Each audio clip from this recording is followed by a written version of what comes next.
regular season telecast of Monday Night Football. The Vince Lombardi Trophy, emblematic of professional football supremacy. And like the man for whom it's named, it calls for excellence. Each year, every team dreams of possessing it. But at year's end, only one can.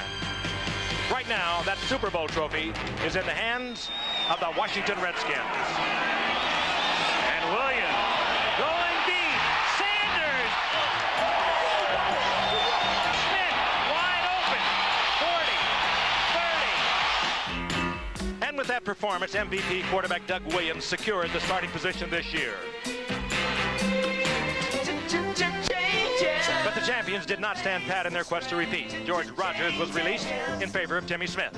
The signing of all-pro free agent Wilbur Marshall redefined the price of talent and the value of defense. And Dexter Manley, star pass rusher, returns tonight after a 30-day drug suspension. Pro Bowler Charles Mann knows the Skins' dilemma. For the Redskins to repeat, we have to be able to deal with the outside circumstances and situations that come up better than any other team in the National Football League, and we've been doing that a lot in the 80s. And the newest change took place at 1 a.m. today as quarterback Jay Schrader, no longer a Redskin, will now call Los Angeles his home. Traded to the Raiders for tackle Jim Lachey and other considerations. 2 years ago, the Giants' dreams came true. Their future seemed bright, and their quarterback Phil Simms shined as none had before in a Super Bowl. Coach Bill Parcells and his team were on top of the football world. But they learned last year how quick a dream can become a nightmare. They were crushed.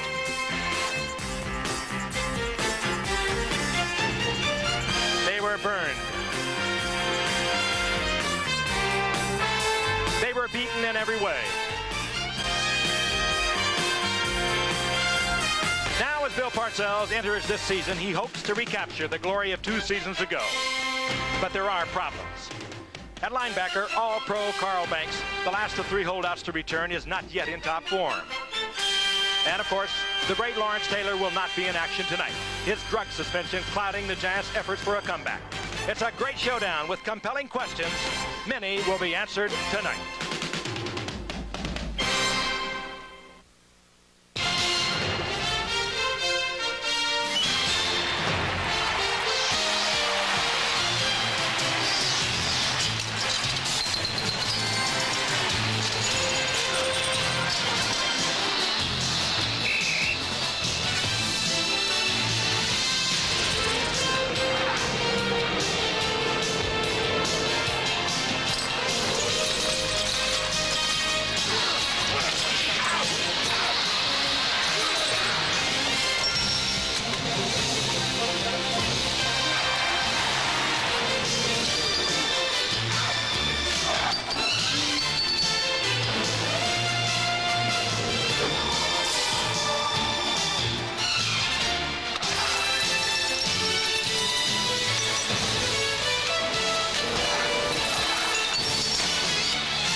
Welcome to the Meadowlands in New Jersey. Just a few miles across the Hudson River to the magical lights of Manhattan in the city of New York. Giant Stadium, where there are so many stories to be told tonight. One of them, most certainly that of offensive tackle Carl Nelson for the Giants, number 63. Hodgkin's disease a year ago. He missed the entire season. He has battled back. He has also had shoulder surgery. The Giant fans, and there are many of them, they sell this stadium out every game. They have followed the progress, and he will start tonight. He's one of the favorites. He will be the 4th Giant that will be introduced. Let's go down to the field. Introducing the Giants offense. At center, number 65, Bart Oates. At right guard, number 68, Damian Johnson. At left guard, number 67, Bill Ard. At right tackle, number 63, Carl Nelson.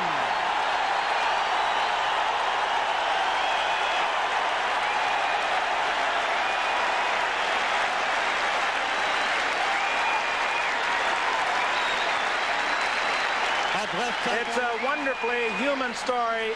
It is being saluted by this sellout crowd from Giant Stadium. The story of Carl Nelson and his return. This ABC Sports exclusive is brought to you by Nissan Cars and Trucks, built for the most important race of all, the human race. And by Budweiser, proud sponsor of the 1988 U.S. Olympic team.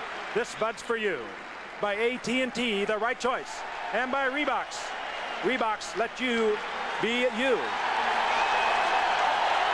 Hello again, everyone. Well, it's electrified here at Giant Stadium tonight, as the Giants and the Redskins, two longtime rivals in the NFL and favorites to win this division, the NFC East, will kick off their regular season tonight. The Redskins, of course, Super Bowl winners last year over Denver. The Giants, Super Bowl winners over Denver the year before that, but the Giants fell to a poor record last year. Now they are trying to battle back. So many troubles for both these ball clubs coming into tonight's game, and so many dramatic stories that will unfold. But first of all, now we have to talk about the troubles for the Giants, and that, of course, they're going to miss Lawrence Taylor. There's absolutely no question about that. Well, they're going to miss Taylor. He's an impact player, probably the best defensive player in the league. Leonard Marshall is also hurting. We don't know how much he'll play tonight. Carl Banks, as you mentioned, is a late signee. They were in a little bit of trouble on defense. Now, last year, the Giants finished last, but you get a big present from the National Football League when you finish last. The next year, you play a very soft schedule, and the Giants have a top-heavy schedule. They have the 49ers next week. They have Washington twice in the first 5 weeks. If they can come out of, let's say, the first 6 games 3-3, I think they're a lock for the playoffs, because in their last 11 games, they play only one team that finished above 500 last year.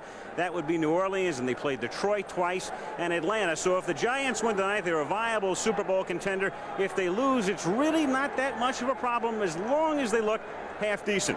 What about the Redskins, and what about their chances of repeating? But more importantly, Dan Dierdorf, what about this deal they made early this morning, sending Jay Schroeder to the Raiders? How do you assess that? Well, first of all, Al, as you know, it's a deal that the Redskins really had no choice but to make. Schroeder had really painted them into a corner with his attitude. The thing of it with the Redskins is it's kind of a calculated risk, because they have an unproven backup quarterback in Mark Rippon, and here's a guy that, if he's called upon to play, has never even thrown a pass in the National Football League. When we think of the starter, Doug Williams, it's now his football team. We think of the magnificent Super Bowl, but keep in mind a statistic, kind of a startling statistic, and that is this. Williams has only ever started 2 regular season games for the Washington Redskins, and the Skins unbelievably lost both of those games last season. Across the board, a solid football team. They're 2-point underdogs tonight, and for the life of me, I can't figure out why. Well, part of it has to be home field. That's worth a couple of points. Another part is that the New York teams normally get some sort of advantage in the betting line, and that could be the reason. But I agree with you. It would appear that the Redskins would have more manpower, especially in light of the absence of Taylor. Doug Williams waiting on the bench as the Washington Redskins will kick off, and the rookie Chip Lohmiller, who was their top draft choice. They didn't have a first-round selection. They picked him up from Minnesota in the second round. He'll kick off. Lee Rousson, 22, and Mark Ingram, 82, are back deep. And the kick comes down to the 6-yard line to Rousson. Straight up the middle. And dropped at the 27-yard line by Terry Orr, number 87. Phil Simms, one of the few Giants who did have a good year last year, battled his way through injuries, and going back to Pasadena in Super Bowl 21, that record-setting performance, 22 out of 25. Morris is the running back. Manuel and Ingram get the starts as the wideouts, and 2 tight ends, Moat and Bavaro, who was a late signee. And the first carry is Joe Morris for next to nothing as he tries to move through the middle. Charles Mann, number 71, gets credit for the tackle. The Giants' offensive line, and this is going to be a key not only tonight but through the season. Roberts, Ard, Oates in the middle. Godfrey's gone. Damian Johnson's now the right guard. And, of course, the reemergence now, Carl Nelson back in the lineup after the absence of a year. 2nd and 9 from the 28-yard line. Moat in motion. Morris tries to turn the corner and can't, because Alvin Walton comes up from the strong safety spot to dump him near the line of scrimmage. It'll be 3rd down and 9. Now the Redskin defense. Mann, Butts, Grant, and Marcus Cook at right end, but we will see Dexter Manley. The big story amongst the linebackers, they signed Wilbur Marshall, number 58, $6 million over 5 years. Wilburn and Green are the corners. Walton and Bowles are the safeties. 3rd and 10. Baker and Turner are in with 4 wide receivers in this set for the Giants. Sims from the shotgun has to step up, and he'll keep it. And he gets only to the 33-yard line. He is stopped there by Marcus Cook, and Washington has held the Giants on their first series. And what a job they did holding the Giants. 4 wide receivers. There was a safety blitz on by the Redskins. Automatically, the Redskins secondary was in man-for-man coverage. They handled it. Sims had nowhere to go and could not pick up the first down. Good defense, Dan. But I think Al really touched on it when he mentioned the Giant offensive line.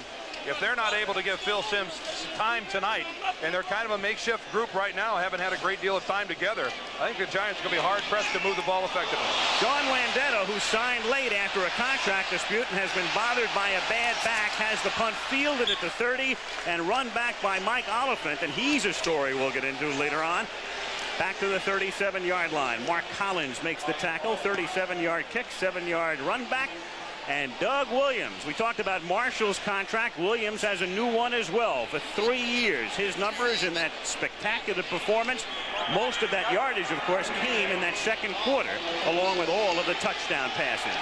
Timmy Smith, who set a record in the Super Bowl with 204 yards. Monk and Clark, Warren and McEwen are the tight ends. And if you don't follow the Skins that closely, Didier is gone. Clint Didier waived last week. McEwen takes his spot. From the 37.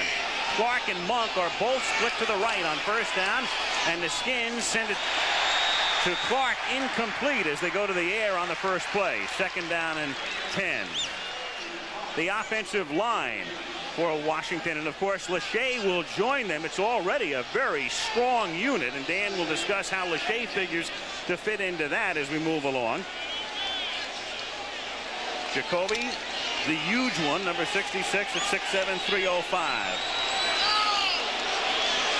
2nd down and 10. Kelvin Bryant is in for Washington. He appears normally in 3rd down situations and in passing situations. Here it's 2nd and long. They send him into the pattern. Williams going deep for Clark, and Clark makes the catch for a first down at the 25-yard line. He ran past Perry Williams, and Gary Clark, who has had brilliant games in this stadium in the past, is off to another flying start. That was an absolutely perfectly thrown ball. Pressure again against Williams. It was Eric Howard, the nose tackle, but look, it's beautifully thrown. Now, when you're covering man for man, that's not bad position on the part of Perry Williams. Well, I agree. It's not bad coverage by Williams, but what a marvelous throw by Williams. Top left of your screen, look at Howard come in. Williams throws that off of his heels and is able to get it 40 yards downfield in the air. I think that's a magnificent start of a ball game by Doug Williams. From the 25-yard line, their first running play, good hole for Smith, and he exploits it, gets down to the 17-yard line, stopped there by the safety Kenny Hill. Defensively now for the Giants in this revamped defense, these were the starters, and they'll move around up there. You see Burt starting in the middle. We'll see a lot of Eric Howard, and Washington starting at end for Marshall. Banks is in there right now. That's the way they started. And there is the secondary. Good corners and a couple of banged-up safeties in Hill and Kennard. 2nd and 2 from the 17. And it's Andy heading for Lawrence Taylor. Timmy Smith, a first down, and to the 10, but he fumbles out of bounds. So Washington still has possession at the 10-yard line, and Smith picking up right where he left off in the Super Bowl. And it did not take long for Bill Parcells to get Banks into the lineup. Well, the key here, I believe, is that Perry Williams, the cornerback, who's got contained, really sells himself too much to the inside. You see him on the ground already. Timmy Smith makes that read and bounces it to the outside. There's no contain, and until Kenny Hill is able to come over and make the play. That's bad position for the football. Luckily for Smith, it bounces out of bounds. Just outside the 10, it's 1st and 10. They can get a first down without a touchdown. And straight through the middle, Timmy Smith. And again, it's interesting to note with Smith, he was hurt in college in his junior year, played in only one of his last 7 games as a junior and only 1 game as a senior. Played very sparingly behind Rodgers last year, and then they put him into the lineup in the playoffs, and he took off. 2nd. So Dan mentioning before some question about Doug Williams and how he'll perform over the course of the season. Same thing in regard to Smith. I think good point, Al. They both are in the same category, although Doug Williams has far more NFL experience with all the years he played with Tampa Bay. 2nd and 8. That's Clark in motion. Everybody goes out into the pattern. Williams incomplete. Intended for Clark. He was well covered, and John Washington finally got through to knock down Williams. Giants are going to need that with Leonard Marshall probably not seeing action tonight with that pulled groin muscle over at the right defensive end. Now, Lawrence Taylor and Leonard Marshall are the two best pass rushers the Giants have. Taylor obviously gone. Hayden is in there for him, and there is Leonard Marshall. He pulled the groin in last week's game against the Cleveland Browns, and he's available to play tonight, but he's really only about 75%. The good news is that Eric Howard was in on Williams earlier, and also John Washington a moment ago, so they are getting a pass rush. 3rd and 8 with Clark to the left and Monk to the right. McEwen goes in motion. Williams on a short roll, looking back the other way for Gary Clark, and no, he's out of bounds. He was out of the end zone as he'd gotten behind Perry Williams. And for Gary Clark, it's his 3rd career game in this stadium. In each of his prior 2, he caught 11 passes. And again, a throw by Doug Williams running away from the play and then back on his heels all the way across the field in perfect position. Doug Williams is having to make some throws tonight from awkward positions, and as you can see, the first foot clearly out of bounds, but Doug Williams, no one can ever contest the quality of his throwing arm. And again, good position by Perry Williams, whom they seem to be attacking here in the early going. Now, Chip Lohmiller is the 8th man to kick a field goal for Washington in their last 27 games over 2.5 years, and the rookie is successful from 26 yards in his NFL debut. So the 2nd round choice from Minnesota makes the early score. The Redskins 3 and the Giants nothing.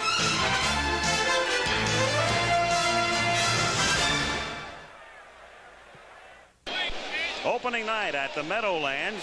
Had a little bit of rain yesterday and threatening skies this afternoon, but it's cleared out. It's a beautiful night. 10:06 to play in the first period. Roussan and Ingram are back deep. Lohmiller kicking off, and this one taken at the 6-yard line and fumbled there by Roussan, and he is met right away as Steve Gage, number 48, a backup safety and special teams performer, makes the stop and pins the Giants deep.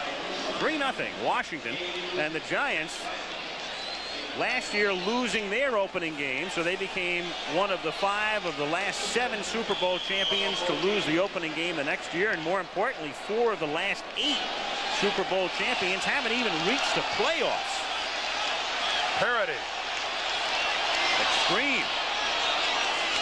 The Giants, again with 2 tight ends in there, Moat in motion. And Sims slings it to Moat, who had a terrific preseason. He gets to the 17, and here's a guy who could figure very prominently in tonight's game. In many different ways. Moat, of course, will be in there as an H-back at times, or an F-back as they like to call him. Well, the guy on the offensive line who has his hands full tonight, Carl Nelson, playing against one of the premier players in the league, Charles Mann. And that time, Carl Nelson overcommitted to the outside, and if it wasn't a quick pass, a quick release by Phil Simms, that would have been a sack. Keep in mind with Nelson, his problem right now isn't his cancer, it's dealing with an injured right shoulder that's going to be his toughest battle, getting back to where he was. Morris goes next to nowhere on 2nd down as he reaches the 18-yard line. It will be 3rd down and still 6. Coleman and Olkowicz. I inadvertently said injured right shoulder. It's his left shoulder that's banged up. And interesting, too. Which is right the way Charles Mann went, absolutely, making that inside move. Took the inside move, and that's the problem. The only problem, really, that has troubled Carl Nelson is somebody moving to the inside and having to use that left side. It's just not as strong as it should be from that January 5th operation. Dexter Manley is in the game now for Washington. He's number 72. And George Adams is the Giants' 3rd down back. He stands next to Sims in the shotgun. 3rd and 6. Pressure is on.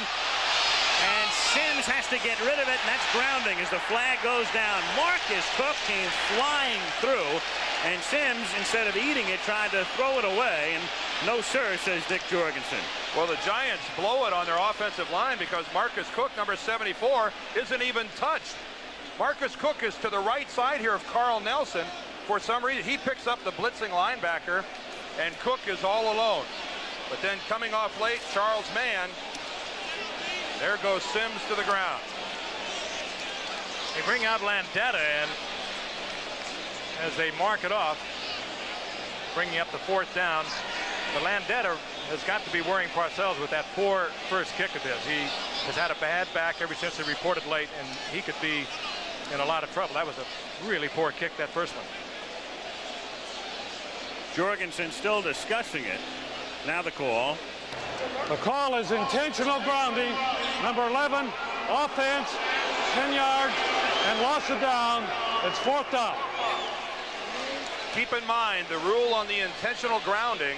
You can even have a receiver somewhere in the area, but if your intent is to avoid a sack, and in the referee's decision and his judgment, by seeing Charles Mann in his face, Phil Sims just threw the ball into the ground, avoided the sack, and thus the flag. You got a good look right there at Marcus Cook, number 74, who was untouched, and it's no fun being Phil Sims when defensive ends come in without being blocked. They fouled that up just a little bit. That is an automatic penalty. The down, you also lose the down on it. So they have been marked off, and now they have to kick from their end zone.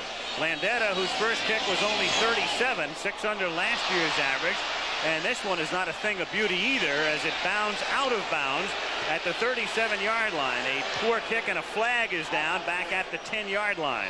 And the Giants better hope this is against Washington, because some kind of field position for the Skins here. 2 poor punts by Landeta. Washington already leading 3-0, and the call is against Washington. If that's before the kick, that'll be an automatic first down if it's before the kick. That's what they're going to try to determine now. When was the hold? Holding number 29, receivers, while the ball was in the air. 10-yard penalty, first down. That's the difference. If the ball has already been kicked, the receiving team gets to keep the ball. 3-0 with 8:25 left in the first quarter. In 1962, when the Giants met the Redskins at Yankee Stadium, Y.A. Tittle went back to pass, hit none other than number 16, the Giffer himself.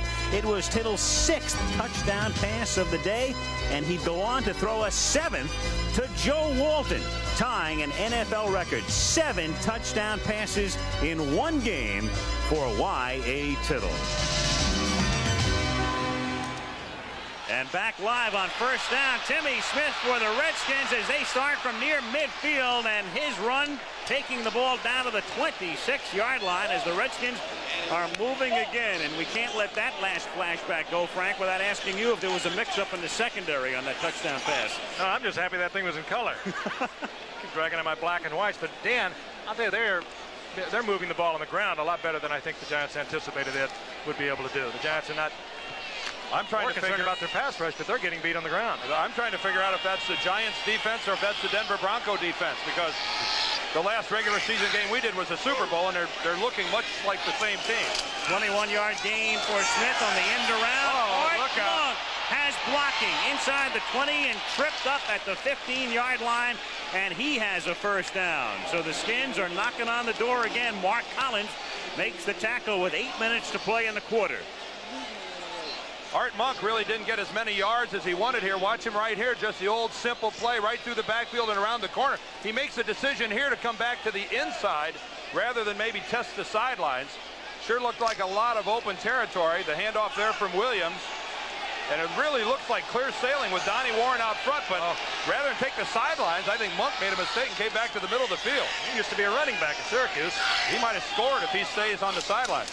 3 wide receivers, and now including Sanders. They give it to Timmy Smith, and the Giants finally wrap him up. Washington makes the initial hit. Kennard coming up from the secondary as well. Joe Gibbs, hopeful of winning a Super Bowl championship for the 3rd time in his illustrious career. Banks, the strong side linebacker, they held him out for the opening play, and then they instantly bring the Pro Bowler, who's only had about 4 days work after that long holdout. But you also see Pepper Johnson in on that stop.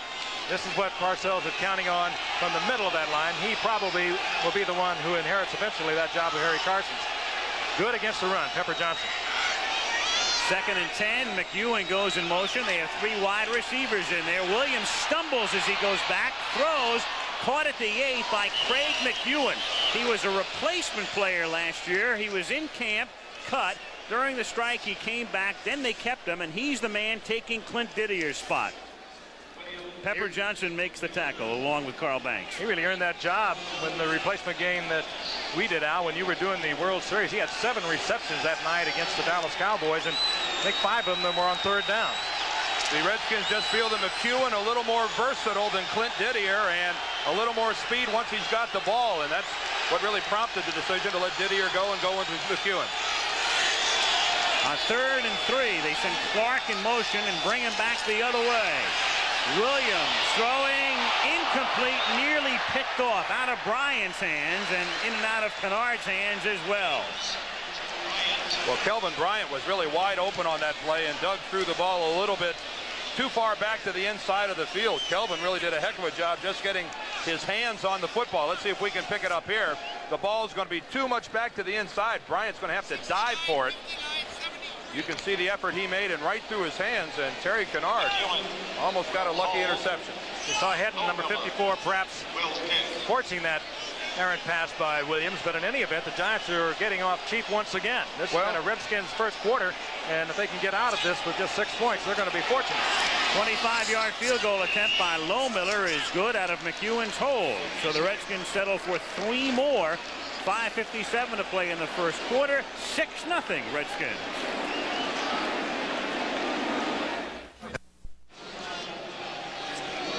One Giant problem last year, their special teams play. Not only last year, but look at that. Go back to 1972. The last time the Giants returned a kickoff for a touchdown. It's their 3rd run back of the night, and this one, like the prior 2, comes to the 6-yard line. Whoa! Rusan really takes a belt from Kurt Govea, who loves to hit people, number 54. I think of the Redskins and the way they play special teams, I have to go back to George Allen, who really started that tradition of special teams play in Washington. And you think of some of the great guys over the years that have covered kickoffs. Well, watch this hit on Rusan. Govea gets around the blocker, and boy, that's nothing fancy. That's just a helmet in the chest, and the momentum just takes Rusan right over backwards. If we could bring you the natural sound of that. Govea well noted for hits like that. Sims to the air, gets pressured, throws on the run, and it's caught out at the 40-yard line by Lionel Manuel. So the Giants have a first down at the 40 as Sims improvises, steps up, and finds his man. Well, he had to duck underneath Charles Mann again. Watch from the right side of your screen. Carl Nelson trying to work man upfield, but he collapses the pocket, and Butts wasn't able to keep Sims from getting to the outside. And Lionel Manuel kept it alive, however, for Sims. He saw his quarterback was in trouble, kept sprinting, kept giving him the angle, and they get the completion in the first down. Good heads-up play by Manuel. And that time Barry Wilburn on the tackle almost took Lionel's helmet off by grabbing a hold of the face mask on the bottom. It was inadvertent, but nonetheless, he had a hold of Manuel's face mask. Sims now with a clock ticking down. That 45-second clock is down to 5 as he resets the alignment. It's down to 2 as they get the play off. And Morris over the left side gets out to the 44-yard line, picking up about 4. And Wilbur Marshall, number 58, gets credit for his first tackle as a Redskin. First dividend on that $6 million contract. Well, a guy who early in the preseason was a little hesitant on the field just because he was still learning a new system. Had his best game of the preseason last week in their game against Atlanta and is there. This is one of the finest impact players in the National Football League, Wilbur Marshall. Moat lined up that time in the backfield as the blocking back and makes the catch and gets to the 46-yard line. So a man who is the second tight end to Bavaro and a man who will be used as the H-back or the F-back or what have you is the blocking back there and the pass receiver. Talk about the comeback of Carl Nelson from Hodgkin's disease. Moat 2 years ago had complete reconstruction of his knee. He came back, missed that entire season. Then last year he struggled and finally started to get it back towards the end of the season. And he was the top receiver during the preseason, and they like to have him in there a lot of the times this year with Bavaro, and that's how they've opened tonight. 3rd and 4. Sims, pressured by Mann, steps away, lost it for Bavaro, and Bavaro is stopped at the 46-yard line by Monty Coleman for no gain, and the Giants will have to kick. And there's a good look at Phil Sims imploring his offensive line to give him a little time. This is a big-time catch, Frank. It is, but Sims has not been comfortable in that pocket yet. He's had to either step up, he's had to roll out, he's had to slide between the Redskins. They're going to have to do something, or they're going to have to go to just the quick timing passes because the Redskins are all over Sims. And folks, there aren't many guys that can do that. I mean, that does not come easy. A guy who misses training camp and makes a one-handed stab like that. Landeta, whose first two kicks are 37 and 30, and this one is about the same distance. That's out of bounds at the 28-yard line, and the crowd signaling their emotions in regard to one Mr. Landeta. If you're going to hold out, you better produce when you come back. And quick.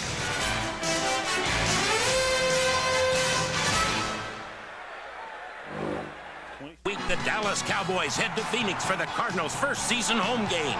It's ABC's Monday Night Football, the only way to kick off your week. Redskins, with 2 field goals, have moved 55 yards, 39 yards. The Giants have stopped them deep in their own territory twice, 2 Lohmiller field goals, and now the Redskins have the ball back. A 6-0 lead, 2:51 to play in the first quarter.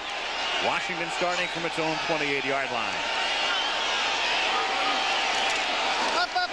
Timmy Smith, and look at that hole again. Out to the 36-yard line, Kenny Hill, the safety, comes up to stop him after a gain of close to 8. And that's big Mark May, the right tackle, who just makes Eric Dorsey disappear. And this was a problem last week. Let's take a look. Left side of your screen, 77, Dorsey down in his stance. Watch how far to the outside Mark May takes him, spins him all the way back around. Timmy Smith right up through behind Thielman, who gets a good block on Carson. And this was a problem last week. The Browns did this to the Giants, and they still haven't looked like they're getting ready even to stop the run. On 2nd and 3, Williams, excellent protection, going deep for Ricky Sanders, and 2 deep. He was covered by Perry Williams, and it will be 3rd down and 3. I think we know who's in the barrel tonight. It's going to be Williams all night long. They have everything that they have thrown deep. They've thrown against Williams, totally staying away from Mark Collins over on the other side. Williams has been playing pretty good. You think he's figured it out yet? And he's taking a deep breath, and butterflies are churning in the stomach every time a receiver comes out there because they know he's the mark man, and you know Gibbs, he's not going to let up on it. Oh, no. He's doing it for some reason. There's a purpose to this. They send Sanders out with him now on 3rd down and 3. McEwen and Bryant are the running backs in this set, and Monk goes in motion and comes back to the left as Williams throws underneath to McEwen, and he has a 1st down as Williams converges with Andy Hedden to make the tackle, and Washington has another 1st down with 1:50 to play in the quarter. McEwen's not all that big, 6'1", 220 pounds, but he gives you that good underneath receiver. He is almost like a wide receiver in the moves that he can make. And of course, we mentioned before, they found him as a replacement player, but he works so well under the Gary Clarks and the Art Monks and the Sanders. Redskins at their own 45. 1st and 10.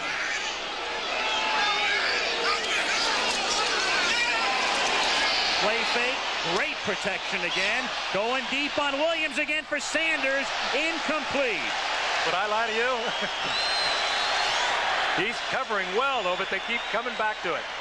Perry Williams has to be saying, who did I offend over on the Redskins sideline? Hey, beautiful play fake. It's a counter gap fake up on the inside. He's stuck with him all the way on man coverage, and boy, it just doesn't get any better than that by Perry Williams. The key to that for Williams is to know when that ball is coming, and he knows, he can feel it, he can sense it. When all of a sudden Sanders is looking back for the ball, that's when he's got to make the move, look back for the ball, and not lose his stride, and he's done a fine job. A well-run route, perfect coverage, and a good throw. He's getting into it now. Big-time football there. Now it's 2nd and 10, and they send Gary Clark to the left, so Williams has that responsibility now. As Doug Williams looks the other way, throws, and it's batted and nearly picked off, incomplete. Mark Collins nearly had the interception. That might be why they don't want to go over to Mark Collins' side. He, now in only his 3rd year out of Cal State Fullerton, was a starter late in his rookie year. He is a terrific man-for-man defender. I can't believe the coverage by the Giants secondary. I mean, this is flawless coverage in this last series. Played perfectly over the top of Sanders by Collins, who almost comes up with the football. And Williams sharp on his throw. We'll look at it from the reverse angle. And I mean, this is textbook secondary work by the Giants. Ooh, look how close he came to running away with that one. He could have walked in for a touchdown. 3rd and 10 as Williams is protected well again and finds an open man, Clark, but he drops the football. He was open in amongst 4 Giants and just simply dropped it. I'll take that pass, Dan, over the first one that Williams threw. He threw that off balance, under pressure, strong arm it, and coming across the middle, sure-handed Gary Clark. He'll probably not drop another one like this all season. Well, maybe the Giants ought to stay with a man-for-man because that's where they've been getting their good coverage. That time, Clark works right into the soft spot of the zone. And if the Giants come back and win this football game, they might look back at that play because that keeps the drive alive. That would have been a first down and a lot of momentum for Washington. And they've been badly outplayed in this first quarter, yet they trail only 6-0. They're going to get the ball back. Cox's punt. McConkey is back to receive. He calls for the fair catch and lets it bounce, and it goes into the end zone. So the Giants get a break. Steve Gage nearly downed it inside the 5. McConkey took a real chance on that. The fair catch somewhere around the 15-yard line in that no man's land where do I or don't I make the fair catch. He's very good at it, but look where he is. I mean, ordinarily you say you got to go for the fair catch there. He's at the 21-yard line. The rule of thumb is if the ball is going to hit inside the 10, let it go. If it's going to hit outside the 10, field it. Look how close Gage came to making that play and swatting it back outside the goal line. You're right, McConkey took a gamble and got lucky. So a 55-yard punt is worth only 35 net. 1st and 10, and wrapping up Morris is Dave Butts. He may be 38 years old. He may be near the end of his career, but don't tell that to Joe Morris at this particular moment. Well, the Giant guards were pulling on the play, and I guess they figured that Dave Butts was too slow to pursue from the inside. Mistake. This guy is in the best shape of his life. Former teammate of mine in St. Louis talking to him down on the field before the game. I mean, he looks better than he's ever looked in his life. He's lifting weights for the first time in his career, and that's got to be scary if you're a guard or a center. And jumping on the left side was William Roberts. You saw the graphic that indicated Butts was the 2nd oldest player in the league. The oldest is Joe Ferguson. Number 66, offense, 5 yards, still 2nd down. Joe Ferguson, the quarterback with the Bills for many years and now backing up Testaverde at Tampa Bay, is the only man in the league older than Butts. William Roberts misjudged the snap count. He thought it was on 2 when actually it was on 3, and he was only about a yard and a half offside. These things start to happen, don't they, Dan, when you feel you're in trouble as an offensive line as a whole. And right now the Giant offensive line is in trouble. 2nd and 20 from the 10-yard line.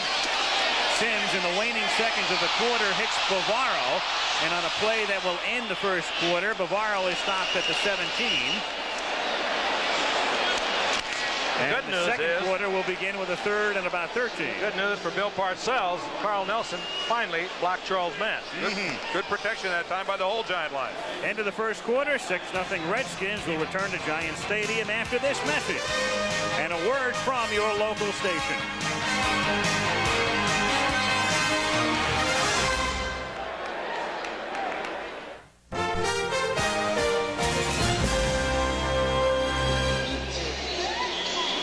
One of the ways you can give an offensive tackle help is by keeping the tight end in close and let the defensive end think about him. If you roll this tape, that's Mark Bavaro on the right. And look at the way he stays in tight to Charles Mann, forcing Mann to come in more head up with Carl Nelson. Excellent job that time by Nelson. Bavaro then late released and made the reception. And the first play of the second quarter is a sack on 3rd down and 12. Sims gets buried on a blitz by Darrell Green, number 28. One of the fleetest men in the league. In fact, a couple of years ago, he won the NFL's fastest man contest. And then he comes to Deck Sims. You're going to get man-for-man coverage on that. And again, good coverage by the Redskins, but Phil Sims had enough time. If he had an underneath receiver, he could have gotten rid of it. He just didn't have that underneath receiver. They were trying everything deep. Landetta to kick, and his kicks have been real poor. 37, 30, and 27 from the end zone. Not a good one here, but he may get a bounce, and he does. As it bounces out of bounds at the 47-yard lines, and 47, he gets booed again as he departs after a 36-yard kick.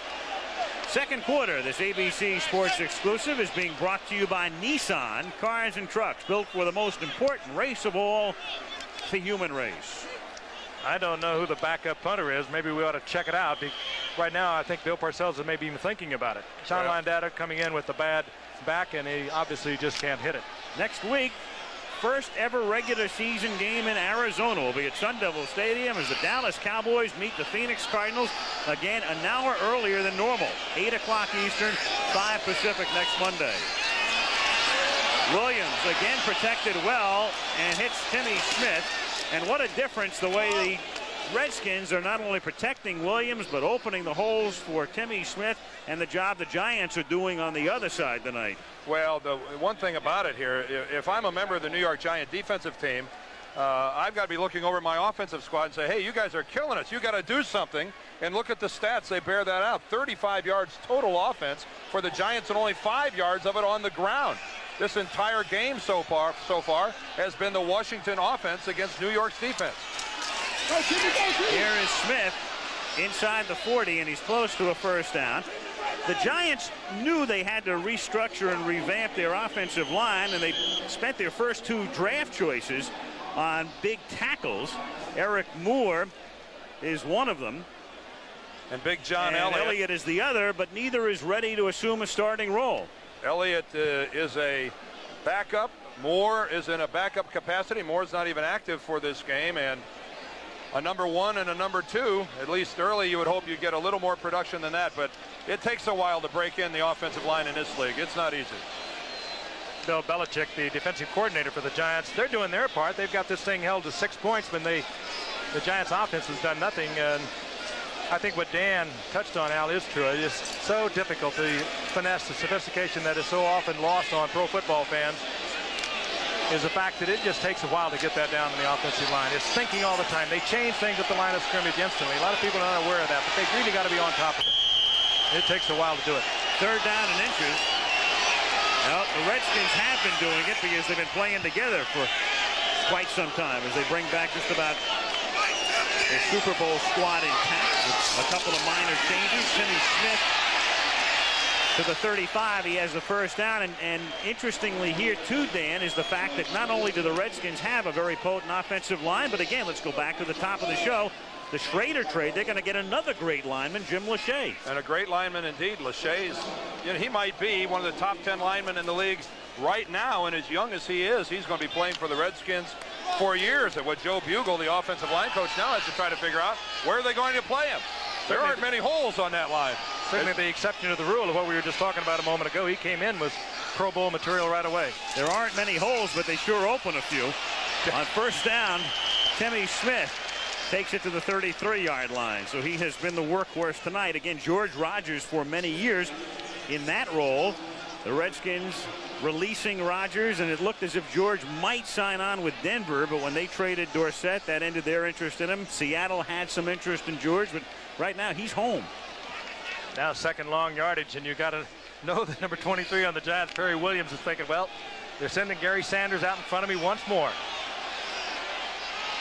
Giants could be thinking blitz. They like the blitz on second and long. 2nd and 9 from the 34-yard line. But this time they only send 3, and that opens up the middle for Kelvin Bryant as he takes it to the 30-yard line. He's about 4 yards shy of the first down. Johnson, Carson, Banks converging.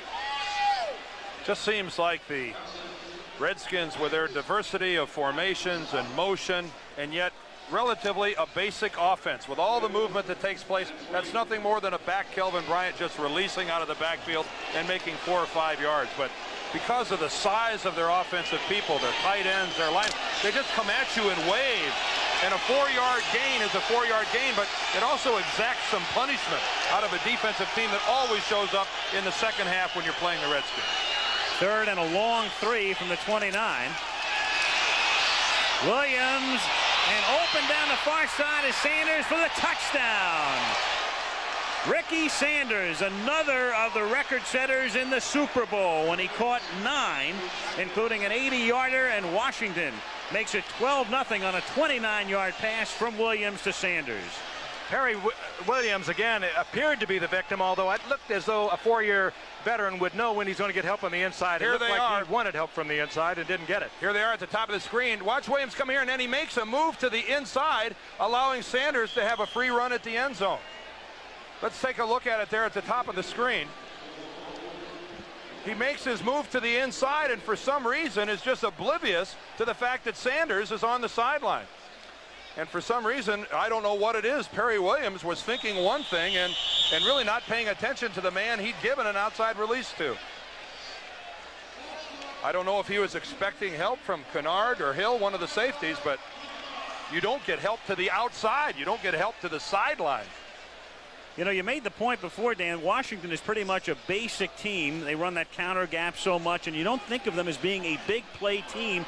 And yet last year they had by far more big plays, meaning 40 yards plus, than any team in the league. And that one may not have been 40, but there's your big play right there on 3rd and 4. And I think that goes back and just reflects what Doug Williams does best, the long throw.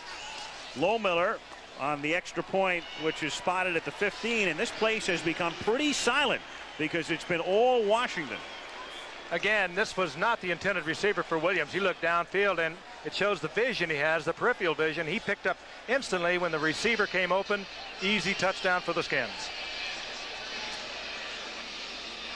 At the Meadowlands, Al Michaels, Frank Gifford, Dan Dierdorf. Season premiere of Monday Night Football, and looking down into Giants Stadium.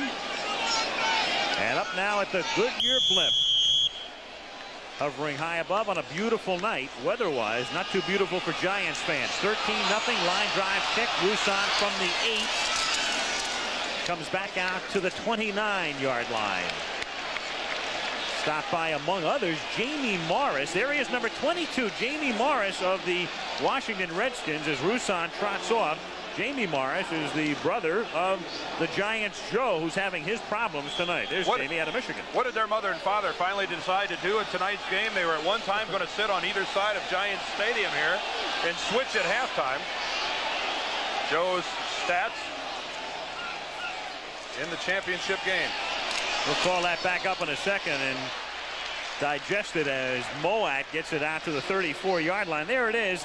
Morris versus Washington. Early in his career had some tremendous days against them, but Washington has really stymied them, and they've done so tonight as well.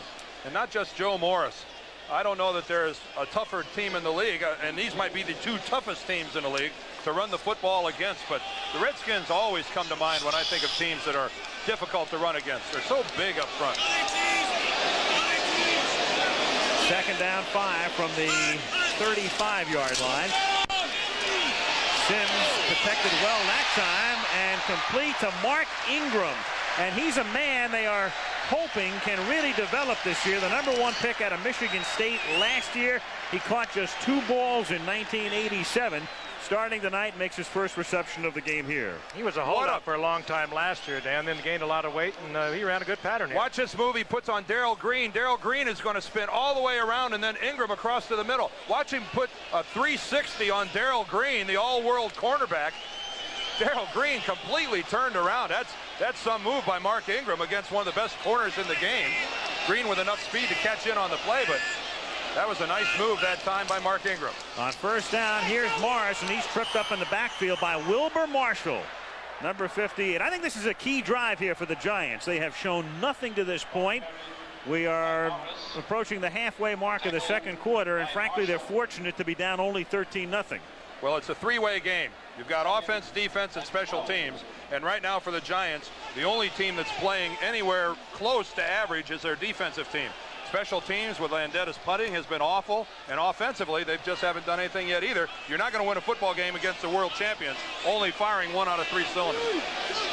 Moat is split to the right on 2nd and 12 as a wide receiver, and they go in that direction and not even close as Charles Mann put the pressure on Sims. Still pressure on Sims. A few moments ago he was able to get the completion to Moat. He was knocked down by Mann on that occasion. This time was Mann right in his face again. And I wonder if he hit Sims before the ball was thrown. That way it was underthrown as severely as it was. Bart Oates working against Dave Butts, and that's Damian Johnson. That time against Charles Mann, who right in on Sims, and Phil Sims has had maybe 1 or 2 passes all night with an unobstructed view. 3rd and 12. He works from the shotgun now, and he gives to Adams on an inside handoff, but a nice play by Dexter Manley. Normally in there is the pass rusher, but read it perfectly. Missing training camp, of course, with the drug suspension, but there he was to stop it at the 45. That reflects what the thinking is offensively for the Giants. They didn't want to risk Sims on a 3rd and 14. They came. It's not a bad call on a draw, but I mean, they just figured that they would not have time to throw the football. It's changing their offense, the fact that they cannot protect him. Frank, I think you might be right. And that's sad for the Giants if that's their thinking this early in the ballgame. Landetta's 5th punt already with 8:27 to play in the first half. He's had a brutal night. This is his best kick.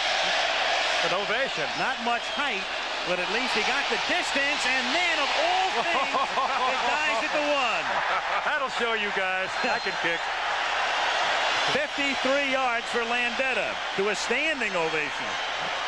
Partial. It didn't have a whole lot of hang time, but it was effective. About 1.5.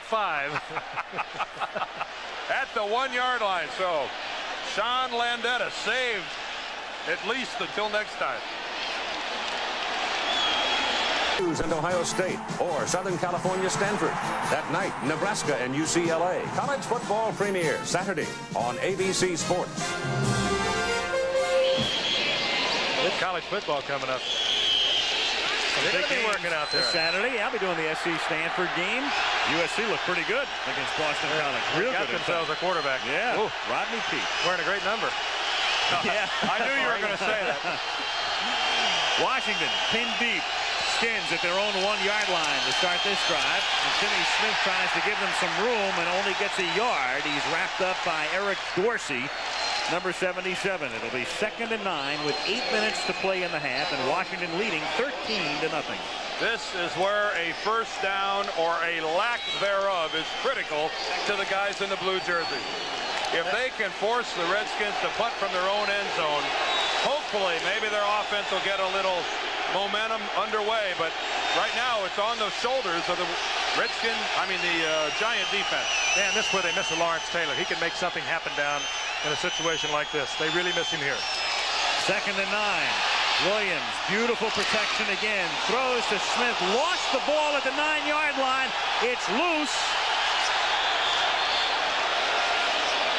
And the ground caused it as Don Warren actually came in and covered up. Warren, number 85, comes up with the football to save it for Washington just shy of the 10-yard line. Well, I don't know if the ground caused it or not. That ball might have been loose before he hit the ground. Let's look at it from behind and see if we can see from this angle. Again, Williams off his heels, an easy throw to Timmy Smith. Oh, the ball clearly out before he hits the ground. That's a fumble all the way. It's just a question of who recovers it. And I'm sure they're going to take a look at this one. This will go to instant replay. Count on it. That was Harry Carson and Pepper Johnson for the Giants, both on that collision. They jarred it loose. A fumble all the way by Tim Smith. And now we're back to finding out who covered it up. Let's look at it reverse angle. The reception, and he's going to get hit. This is Harry Carson coming from the inside. Pepper Johnson from the outside. Okay, the ball is down on the ground. Carson perhaps stripping it. Here comes Warren. Warren will be coming into your picture, 85. I can't see a football in there anywhere. Not yet, at least. Squirts out on the other side. Warren in there digging. Well, that's going to be tough to figure something out from there as far as who has it.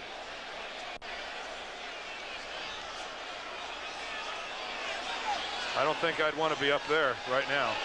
Val Pinchback pacing back and forth. Okay, let's look at it from our telestrator camera on top of the stadium. And they are letting the play stand.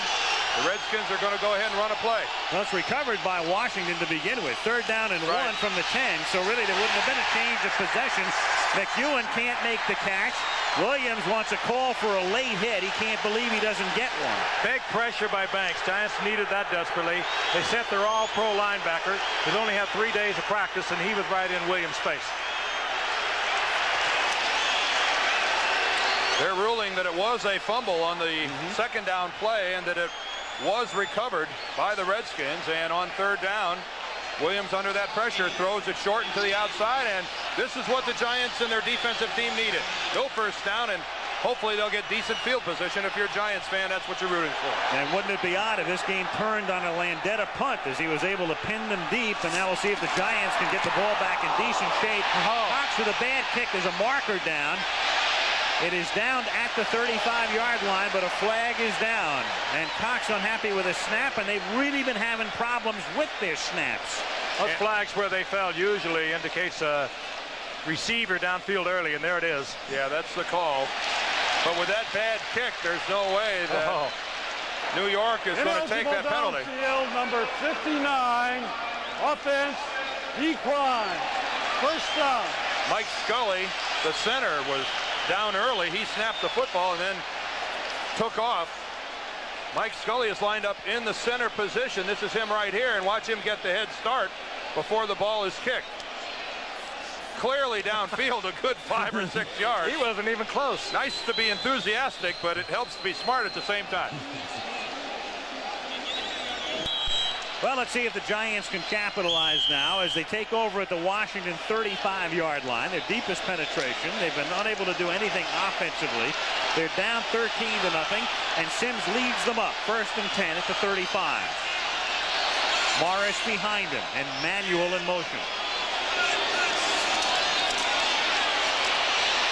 Sims, good protection this time, and he throws to the 30-yard line to Bavaro for a gain of about 5. A reminder that right before the second half kickoff, stay tuned for a special sneak preview of what promises to be one of the most remarkable achievements in television history. A preview look, a sneak preview look at War and Remembrance, a tremendous series beginning later this fall on ABC. And we'll preview it just prior to the second half kickoff.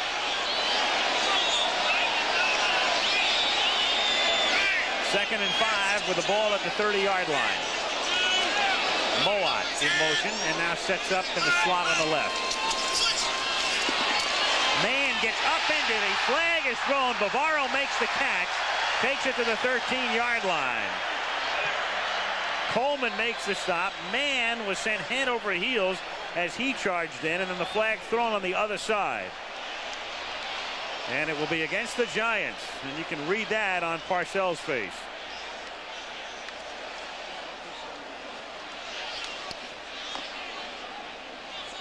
Illegal procedure against the Giants.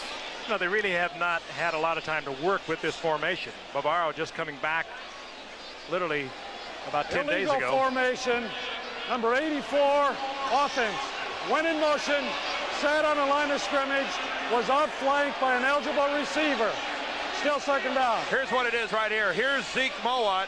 Let's clear all this out of here. Well, here's busy. Zeke Mowat, but if you look straight down the line, he's flanked by another eligible receiver. This makes Mowat ineligible.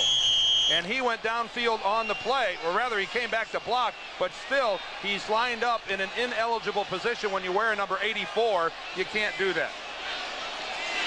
So that was a screwed up formation that time by New York. Second and 10, we've got another flag, and we've got Sims decked back at the 43-yard line and a loose football, but no, says Jorgensen. No fumble, he says, but we do have a penalty. Control was called. Grasp and control. Quarterback sack. And that's clearly the case. There's no way that Phil Sims coughed up that football until well after he was smothered by a bevy of Giants. Monty Coleman, the first one in there. I mean, a bevy of Redskins. Giants also were in motion on that. I believe it was Mowat again. There's Monty Coleman, number 51, lined up at the top of your screen, coming inside Johnson and Nelson, and he just runs right over the top of little Joe Morris, and Phil Sims is just having a miserable night. Illegal motion, number 84, offense. What I said a moment ago now, Mowat has not worked that kind of H-back, F-back, whatever you want to call it. He had to play tight end when Bavaro was holding out, so he's not worked that much, and you saw him come right towards you and go in motion towards the line of scrimmage. So he's had a Quinella here, lines up in the wrong spot, and then moves forward on the snap. Third down and 17 as Mowat goes to the bench. Giants out of the shotgun.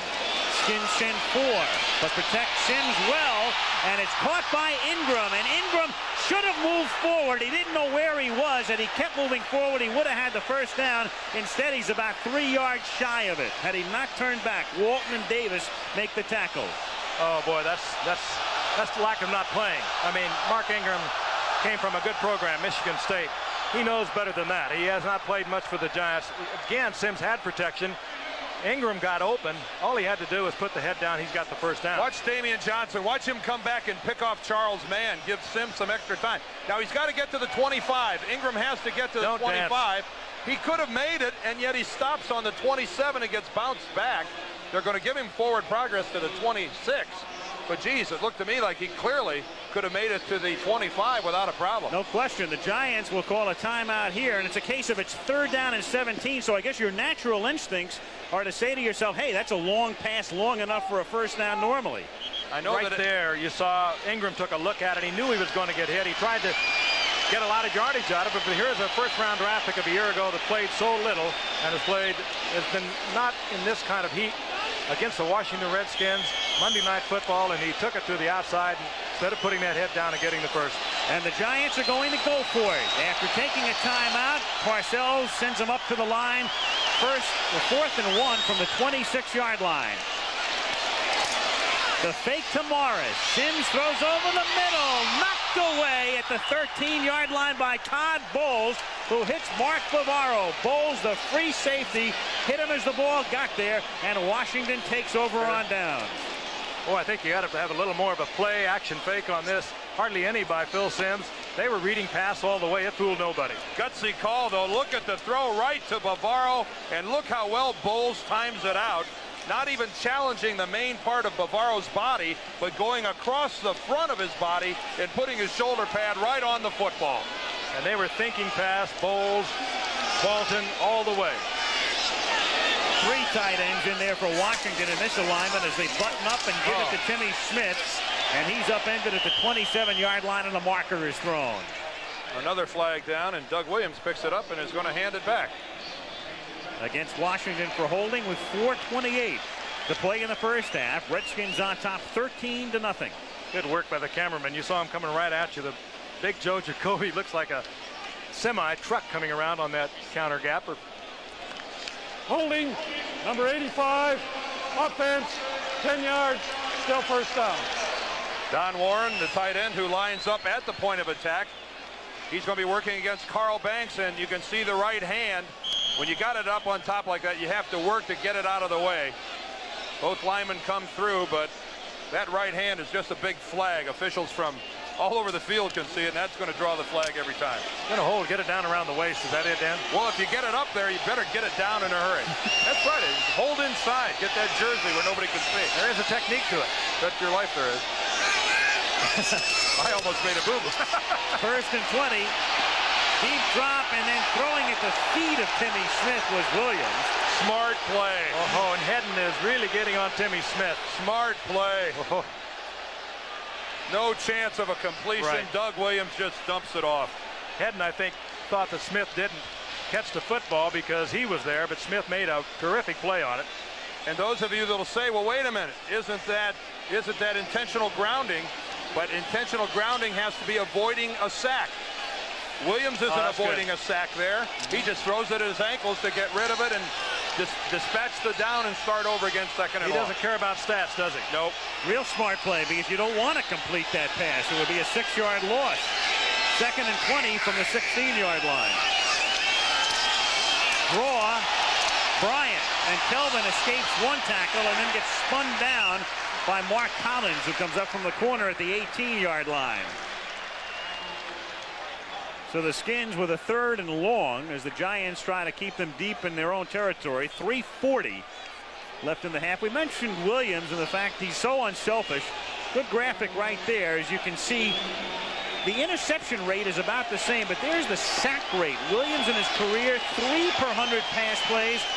Last year's average in the league is 8, so he will throw the ball away is what it amounts to. You throw it here or run it, Frank? Got to throw it. Something underneath, 3rd and 18. It's complete to Warren, and Warren takes it out to the 29-yard line, the tight end, where Adrian White comes up to knock him down, short of the first down, and so the Giants will get the ball back with 3 minutes to go in the half. And I say throw it. You've got to throw it, because at this point, you don't want to, as a coach, let your offensive team think that you realize the defense is taking your offense away from you. No, but if you're going to throw it, you do it just the way the Redskins conservatively. did. Very high percentage, tight end screen that time. Adrian White, the Giant safety, shaken up, but he appears to be fine on his way over to the sideline. Giants could offensively take a page from the Redskins book also. A little screen here and a little draw there would maybe perhaps slow that pass rush down a little bit that they're getting from the Redskins. Well, the New York Giants will get another crack at it offensively. I don't know if that's good or bad. Cox the kick. Defense will probably telling them to go out there and hold him a while. Cox had a 55-yarder, but that was into the end zone for a touchback, so a net 35, and then the last punt, a poor one, 25 yards. And also a penalty on Scully, who was ineligible downfield. Good high deep kick this time. The sure-handed McConkey takes it at the 25-yard line. And he is stopped at the 32-yard line. The Giants have 2 timeouts left in the half after a 46-yard punt and a 7-yard run back, and 2:17 remaining in the first half. 13-0 Washington. Now at halftime, you know the Carl Nelson story, and we will detail it for you. And Jay Schrader traded by the Redskins to the Raiders, who won with Steve Berline quarterbacking them to a victory over San Diego yesterday. Schrader from the coast live at the half. You looked at Nelson settling in at right tackle. Giants from their own 32-yard line with Manuel in motion. Sims throws over the middle to Manuel. Green makes the tackle at the 38-yard line. Pickup of about 6. As we come up to the 2-minute warning, and the clock will stop at that mark. And again, the Giants have spent 1 timeout, so they have 2 remaining. 2 minutes to go in the first half. Washington on top of the Giants on opening night, 13-0.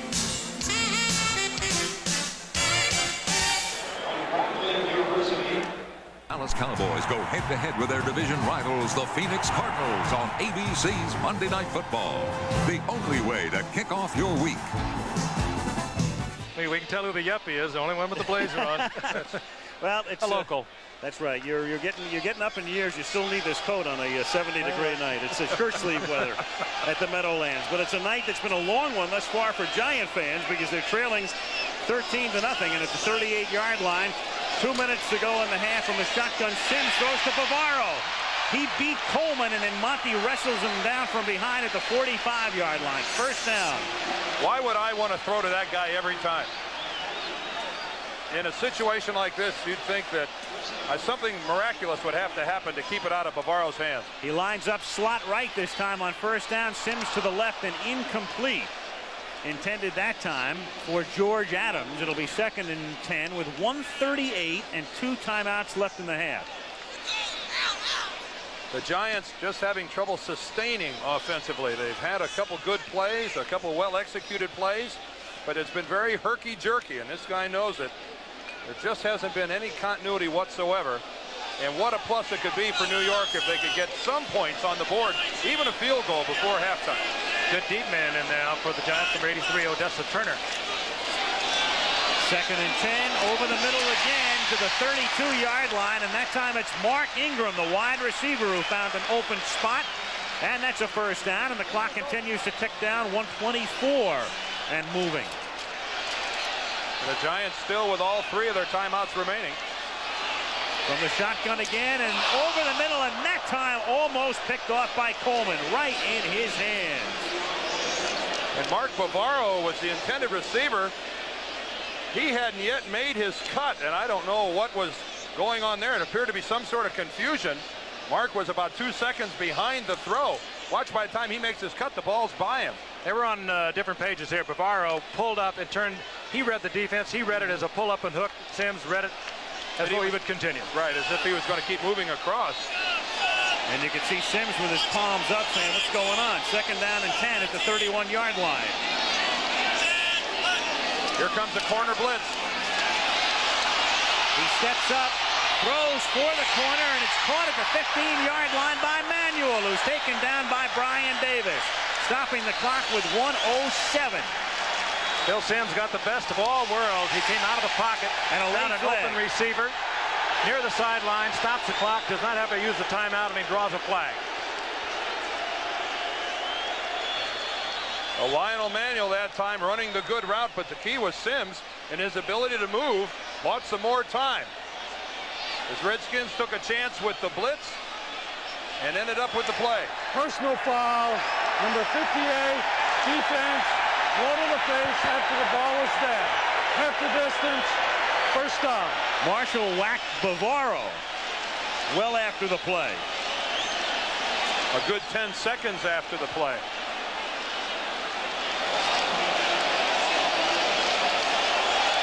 There it is.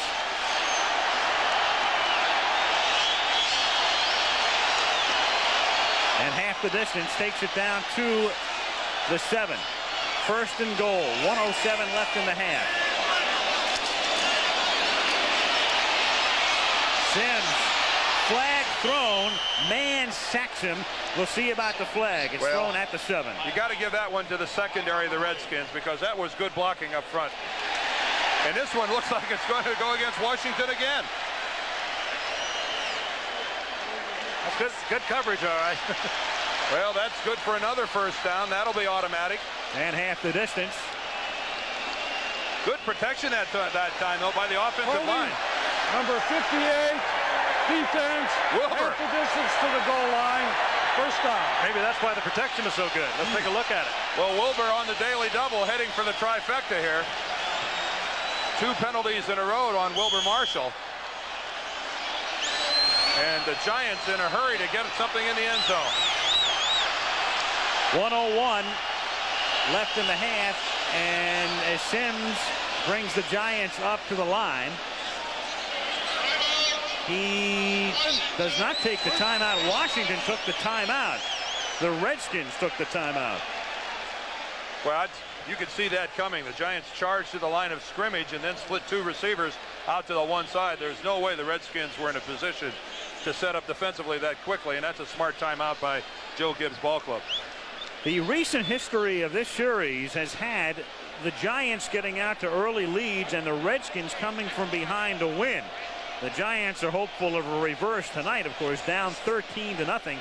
Last year, in fact, the Giants led 16-0 at the half, lost 23-19, and as you can see, the Giants have not been shut out in the first half here in quite a while. And it was Jay Schrader who brought the Redskins back in that game. He came in and had a tremendous second half, and the Redskins won that game 23-19. And again, we're going to be talking to Jay Schrader, who is now a Raider, coming up very shortly, and he has returned home. California Beach Boy, I guess you could call him. Yeah, Jay's got to be excited about, well, look at the position he's in. I mean, if he brings the Raiders back, if he gets the Raiders on the winning side of a ledger, you talk about one guy that's going to get all the praise and all the thanks put on his shoulders. It's going to be Jay Schrader. He'll almost be a savior in Los Angeles if he can again make winners out of Los Angeles Raiders. First and goal. The Giants in this half have 7 first downs, 5 on this drive. Maurice Carthen is in as the blocking back, number 44. And he'll block for Morris, but what a play by Dave Butts. Oh, man. What a face mask. Of all things, after the play by Butts breaking through the face mask. And again, the Giants pull a guard in front of Dave Butts, thinking he can't catch a play. Take a look at this. The guard in front of Butts, the whole offensive line is pulling. And look at this, they don't think he can catch the play. And it's actually Riesenberg, the guard, who gets face masked on the play. It's not the ball carrier. Butts has a hold of Doug Riesenberg, number 72. And then he gets Morris. He just collected everyone in the area. Well, this is steer wrestling here by Big Dave. Grab a handful, big guy. And another first down for the Giants. First and goal with 56 seconds. You know, these are uncharacteristic mistakes, wouldn't you say, though, Dan, Al, for the Redskins? Very much so. timeout called here by the Giants. 40-second timeout.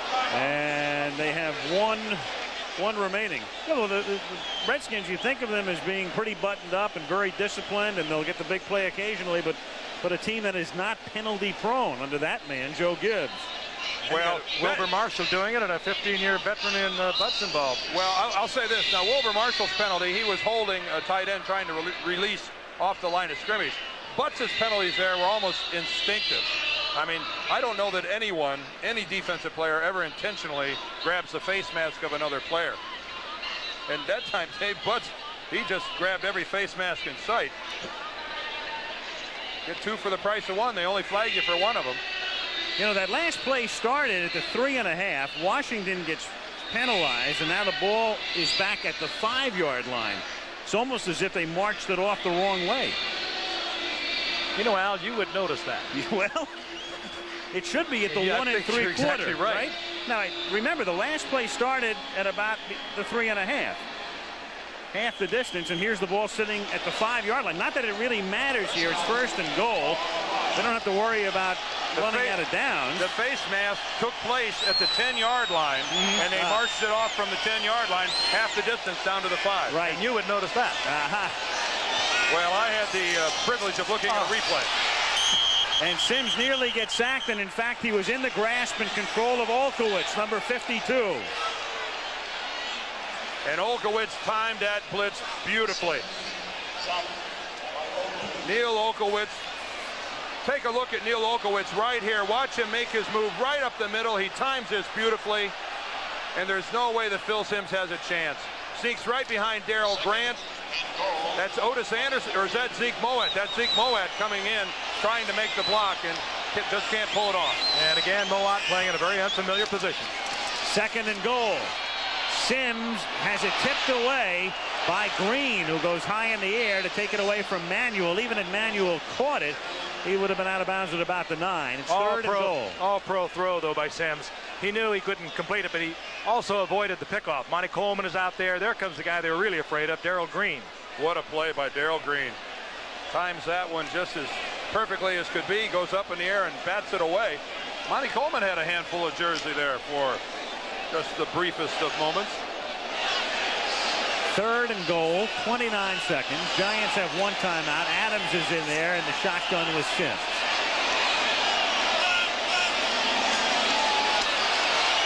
Sims steps up, throws. Adams has it 6-yard line. It's going to be 4th and goal now. Wilburn makes the tackle, 18 seconds, and the Giants are going to send in the field goal unit.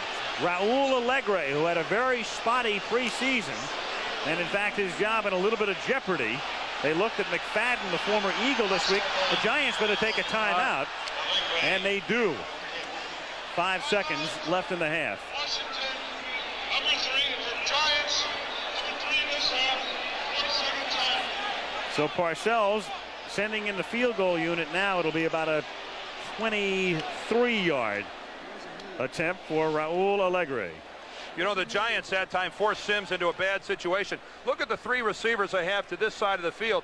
These 2 are going to run right down into the end zone and be standing right next to each other. The 3rd one's going to come into the outside, and Phil Sims really is going to have no choice but to work to the other side of the field. Frank, you know you don't have 2 receivers that close in the end zone. No, and when your quarterback gets in trouble, you should be thinking, looking, coming back, giving him something to throw with. All 3 of those guys are running patterns down in the end zone long after Sims has been forced to already throw the ball to Adams.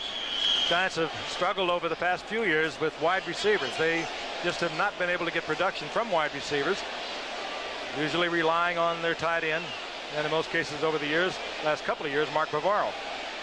Allegre, who missed 2 from 38 and 47 in their final preseason game against Cleveland last week, has a chip shot here. And puts it through. So as the half ends, the Giants at least come away with 3 on their only impressive drive of the half as they march down deep into Redskin territory. And at halftime at the Meadowlands, it's Washington 13 and the Giants 3. And we'll be back at Giant Stadium after this from your local station. And welcome back. to Giant Stadium, East Rutherford, New Jersey. Al Michaels, Frank Gifford, Dan Deerdorf. We start the second half. The Giants trailing 13-3, and Raul Alegre, who kicked the field goal to end the first half, kicks off to begin the third quarter. And a spinning kick 2 yards deep in the end zone.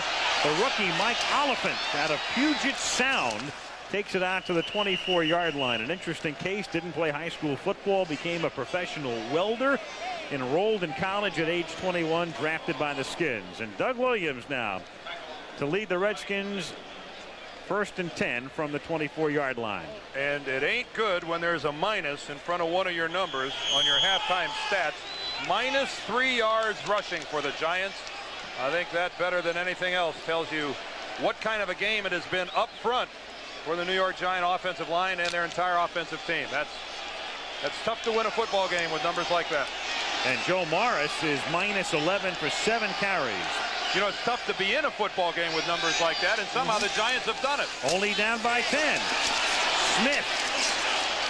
Timmy takes it out to the 30-yard line. Terry Kennard comes up to make the stop. The Giants fortunate that defensively they were able to at least hold the Skins to a couple of field goals on those first 2 Washington drives to stay in the game. 13-3 as we start the third quarter. And there are the numbers for Smith, who set that Super Bowl record with 204 yards. Redskins are so relentless. Their offense is almost self-generating. They come right out and run their big bread and butter play, and they get a quick 6 or 7 yards out of it. They're tough. That offensive line of theirs is really functioning. Look at the blowout. 2nd and 4. And Timmy Smith comes up a little short of the first down. You know, something I like to watch in the second half of a Redskin game, the way they run the football, is watch the ball carrier when he's tackled. Does he drive forward and fall forward, or has he driven back? And I think more often than not, you find out in the second half, the Redskins generate so much forward momentum that even when the ball carrier is hit, he still falls forward for that extra yard or 2 that maybe he didn't in the first half of the ball game. The old surge syndrome. It's just called brute strength finally exacting a toll on the other guy. 3rd and 2. And it's Bryant in there in the backfield in the short yardage situation. Williams throws for Bryant, and his forward progress will net him a first down. They push him all the way back, but he'd gotten out to the 36-yard line. He's pushed back by Andy Hedden. First down, Washington. Doug Williams, another completion, his first here of the second half. He, by the way, is the Travelers Man of the Year from the Washington Redskins. Travelers, of course, will name their Man of the Year for the NFL at the Super Bowl. He's also his Bankers Man of the Year, isn't he? Yep. He's the recipient of a new long-term multi-million-dollar deal from Jack Kent Cook and the Redskins. 3 years between what, 3.2 and 3.5 million. Not bad. That's what's been reported. First down from the 36-yard line with Monk in motion. And Williams again. Great protection. Throws underneath for Smith. Nice little dance step, and he moves it out to the 39-yard line. Just to follow up on that Jay Schrader trade with Lachey coming to Washington. Not only did they get Lachey, but Bobby Beathard telling me before that the Redskins will receive 4 or 5 draft picks over the next 2 or 3 years. Some specifics to be worked out, but when I asked him what picks, he said, well, I can't really tell you. I said real high. He said not first or second round. Redskins wouldn't know what to do with any of those anyway. Bobby would. They've only had 3 number 1s in the last 20 years. 2nd and 7 from the 39-yard line. And Smith breaks it for a first down, and a flag comes in at the end of the play. That might be another face mask with that flag coming in like that. But there's a 5th-round draft pick of Bobby Beathard's running that football for at least first down yardage, whether or not it'll stand or not. I think Kenny Hill got his left hand. 5-yard face mask foul. Defense, 5 yards from the end of the run. First down. Yeah, you can see Kenny Hill is going to make the play, and he's going to get his left hand over the top. Take a look. Here's Hill in pursuit. The play is going to come over here. Watch his left hand. It's not going to be his right. It's his left hand. It goes across the back of the helmet and hooks the face mask right over the top of Timmy Smith. That's the inadvertent face mask. There's the right, and then he does get the right on it as well. Well, I didn't even see the right get up there. Now, why'd you guys show a close-up and make me look stupid like that? That's why we showed it. Here's Smith banged down at the 40-yard line by Eric Dorsey. Man, I had this all worked out about this left hand, and then it sounded so good. It did. I believed it, even though I saw it wasn't quite right. I almost tried to push it even after I saw the right. If you had snorted and grunted a few times, I would have really bought it. Well, that time the Redskin ball carrier went backwards. Good play up front by Dorsey and the Giant defensive line. You mentioned before. Notice I'm changing the subject. Yeah, I know you are. Quickly. You know, you mentioned before only 3 first-round picks for the Redskins in the 20 years, the last 20. Mark May, Darrell Green, and Art Monk. Not bad. No. And Williams upset here because he has to take a timeout. Well, if you're only going to get 3 number 1s, at least make them count. And that's what the Redskins have done. Up by 10. Several games stand out in this storied rivalry. 22 years ago in a game between the Giants and the Redskins, the score in the fourth quarter was 62-41 Redskins, and they weren't finished. This electrifying run by Bobby Mitchell made it 69-41. Charlie Goldelack added a field goal. It was the highest scoring game in NFL regular season history, 113 points. Not only the record for most total points, but also the record for one team in a regular season game, 72. That mark not in jeopardy here. 13-3 is the score from the 40-yard line. On 2nd and 11, Williams going deep and swatted away by Perry Williams. Terrific coverage. He had position on Gary Clark, and Clark didn't have a chance. With the exception of that first touchdown, he has turned in some marvelous coverage tonight. The all-out blitz that time by the Giants forces man coverage. Williams knows it's just him and Gary Clark all by themselves. And just the speed move to the outside, but the key there for Williams was turning around and playing the ball. He turned around, saw the ball when it was delivered, and played it as good as you possibly can do it. You saw 54. That would be a Lawrence Taylor. That's Andy Hetton. And it might have been a Lawrence Taylor a little closer to Doug Williams. But he's not here. I wonder what goes through a cornerback's mind when he hears that all-out blitz called in the huddle. 3rd and 10 from the 40. Look out to the backside. The ball is loose. It is intercepted by George Martin, and that would figure. George Martin, who's played more games than any Giant in history. That's the first interception Martin has not returned for a touchdown. And that's Pepper Johnson that comes on the blitz. Bill Parcells told us he was going to line Pepper Johnson up to the outside and have him try to be effective. The Redskins that time don't even block Johnson. Watch him come from the right side and hit Doug Williams just flush in the back. And the ball clearly not a pass. His arm was not moving forward at the time, and George Martin, as we talked about so many times before, in the right place. Some of the things you lose in a play. Now watch Williams. He'll even try to make it look like a pass, even though he gets crunched. Now that's a pro. Well, can the Giants do anything with a break? They had a good drive, which ended in a field goal. It was their only decent drive of the first half. And Sims has to throw it away, and that's a sack. He was in the grasp at the 34-yard line of Charles Mann. And he's lucky he didn't get called for intentional grounding. That would have been a loss of down as well. Manley gets the publicity, but Mann is the man. Oh, what a game he had against the Bears in the playoff. And watch him work. Last year, 3 sacks. He's playing that way again tonight. He'll take the inside. We talked about Nelson's left shoulder being the shoulder that he had surgery on back in January. And working it to the inside, man right in Sims' face. 2nd down and 21 from the 35-yard line. And it's a low throw, and at the 43-yard line, it's Bavaro, but no. Ball hits the turf, 3rd down and 21. The paper's blowing around the Giant Stadium now with a wind picking up.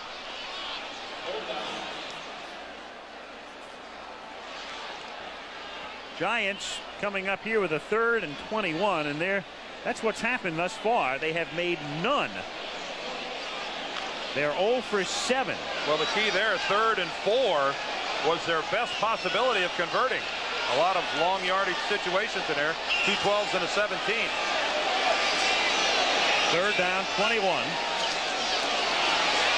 Redskins send 4. Going deep and a little bit underthrown because Manuel was moving down the sideline with Brian Davis covering and then had to come back for it. 4th down.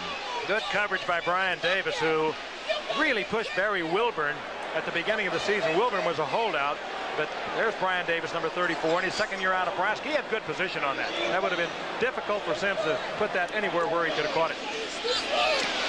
Rushes on. Landeta gets it away. Just barely. Yep, short kick. Fielded at the 24-yard line by Oliphant.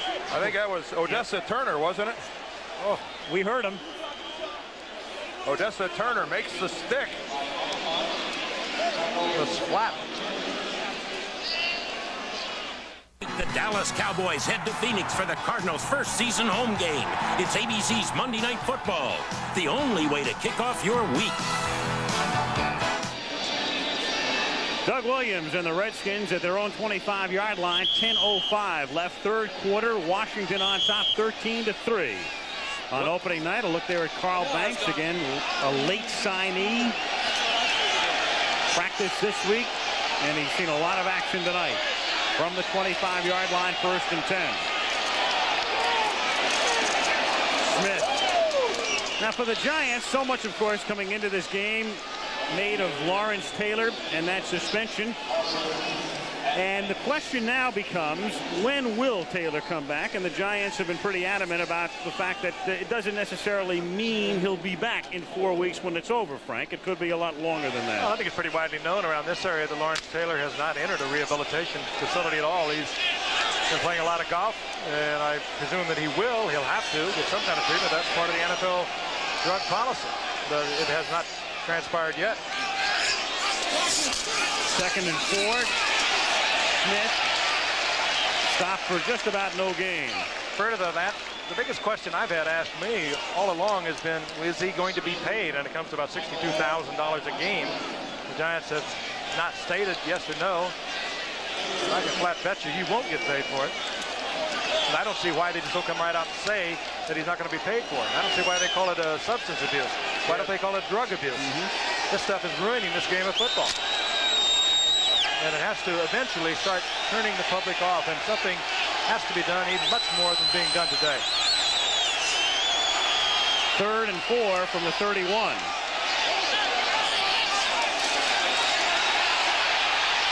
Williams pressured that time and incomplete. Looking for Gary Clark. Frank, I want to add something to that. I don't know that drugs are ruining the game of football, but I know that they're ruining the lives of some of the people that play the game of football. I mean, it's certainly tainting the image maybe of all sports and all of society as well. But in reality, it boils down to what's happening to the individuals involved. How it destroys. It continues. Yeah, how it First, destroys. second, third time offenders. And the league's going to really have to come up with a more equitable policy in terms of punishment, because it is kind of absurd when you think about Manley and Taylor, and Manley is here tonight and Taylor is not. Bad kick off Cox's foot, and it's down at the 47, and that was a bad snap by Mike Scully, and they've had a lot of problems with the snapping during the preseason. It's continued tonight.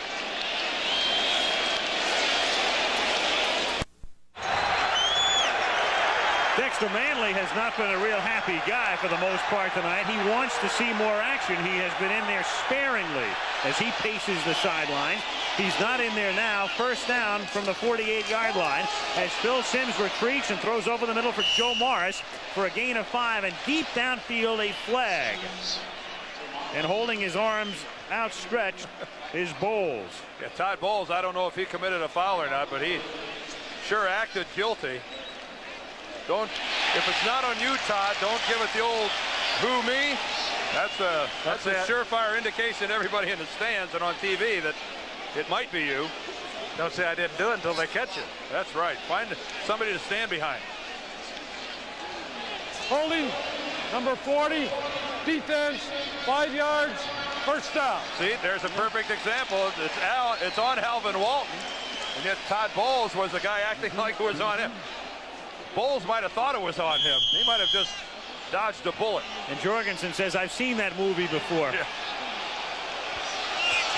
1st and 10 at the 46.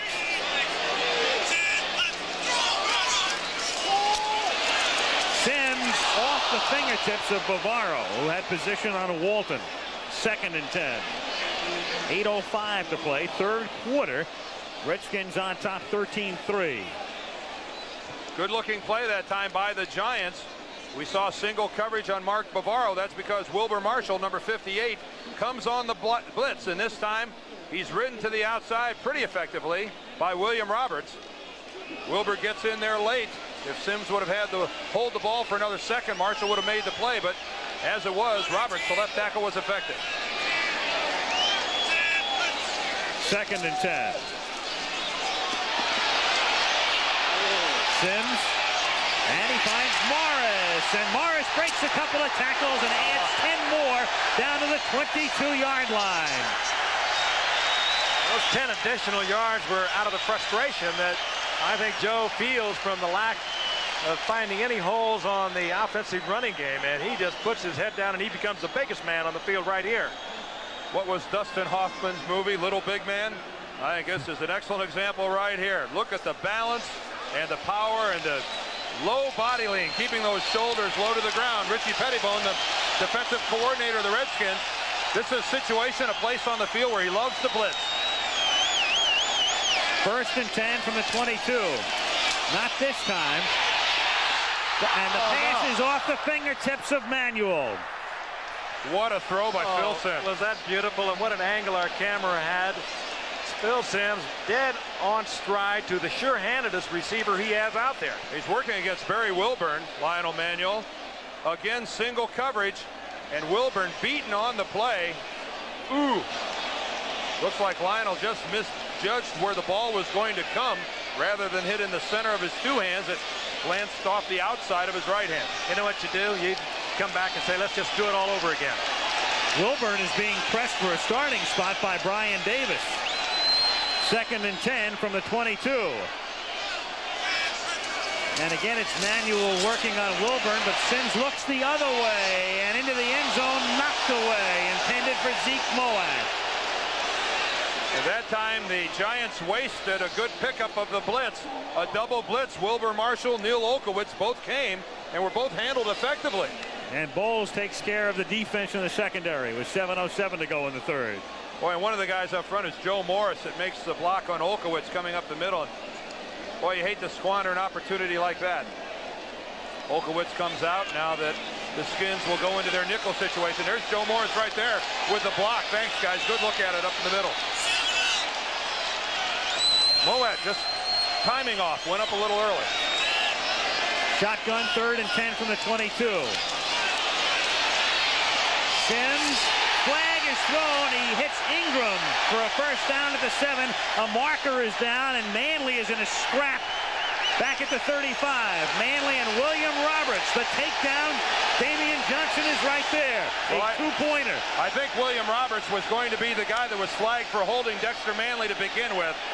Dexter took a hard upfield rush, and it looked like Roberts dragged him to the ground. And look out, George Adams and Wilbur Marshall exchanging phone numbers. Adams wants a piece of his paycheck. And the umpire took a shot as well that time, Ron Farris. I think initially the problem was between William Roberts and Dexter Manley. And here's Roberts right here. Here's Manley. Watch the upfield rush and watch Roberts run him into the ground. The flag comes from the sideline, and that's normally the line judge who's watching the left tackle. You can see the tackle that Roberts puts on Manley right there, and the flag you can see being thrown at the bottom of your screen. But then another flag was thrown during the fracas.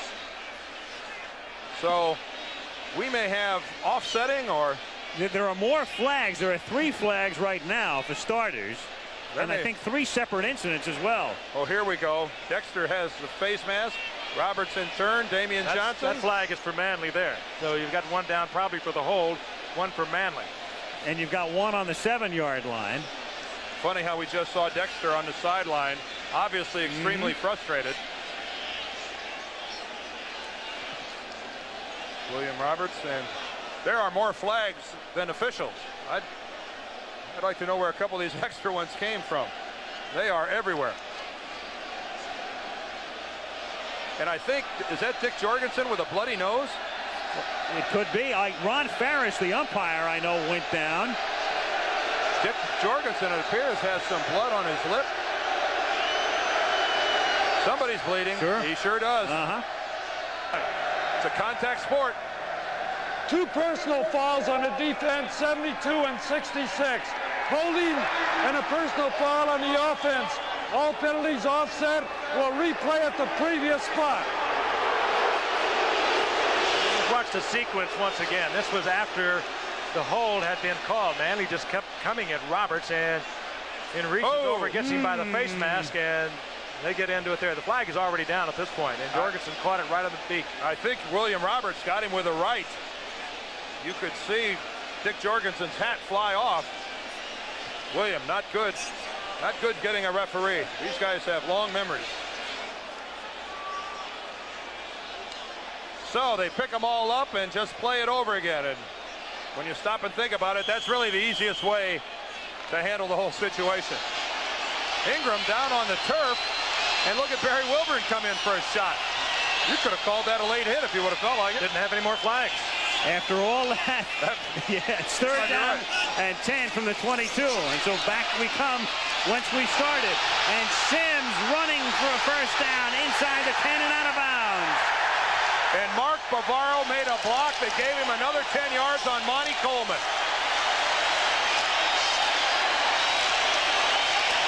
Bavaro does a lot more things than just catch footballs. He's a football player, complete in every way.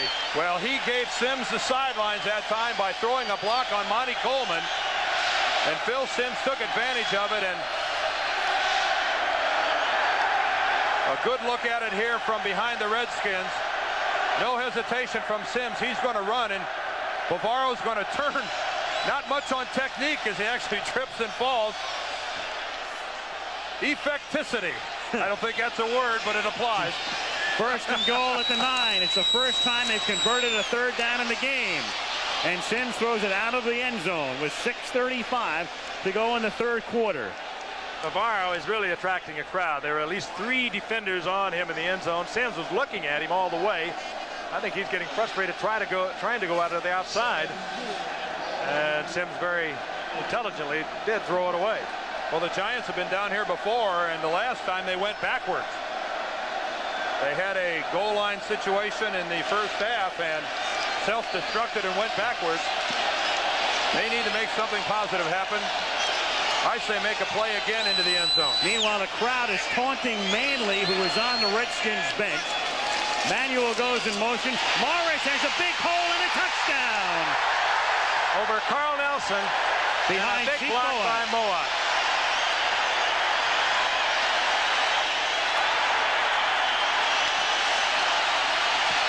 And Carl Nelson, the guy that does make a block, goes into a pass protection mode and works downfield and screens off the outside, and Little Joe makes the cut for the touchdown.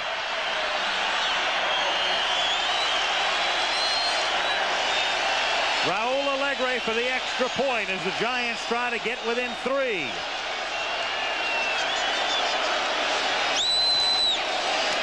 Hostetler puts it down. And the Giants, who were down 13-0, now trail 13-10. Joe Morris had been stymied to this point. In from the 9. A great call by the Giants, going on the draw and the delay. Joe Morris, that's the most daylight this guy's seen since training camp, and he converts it into a touchdown. Syracuse meets Ohio State, or USC tackles Stanford. And that night, Nebraska takes on UCLA. ABC's college football premieres Saturday.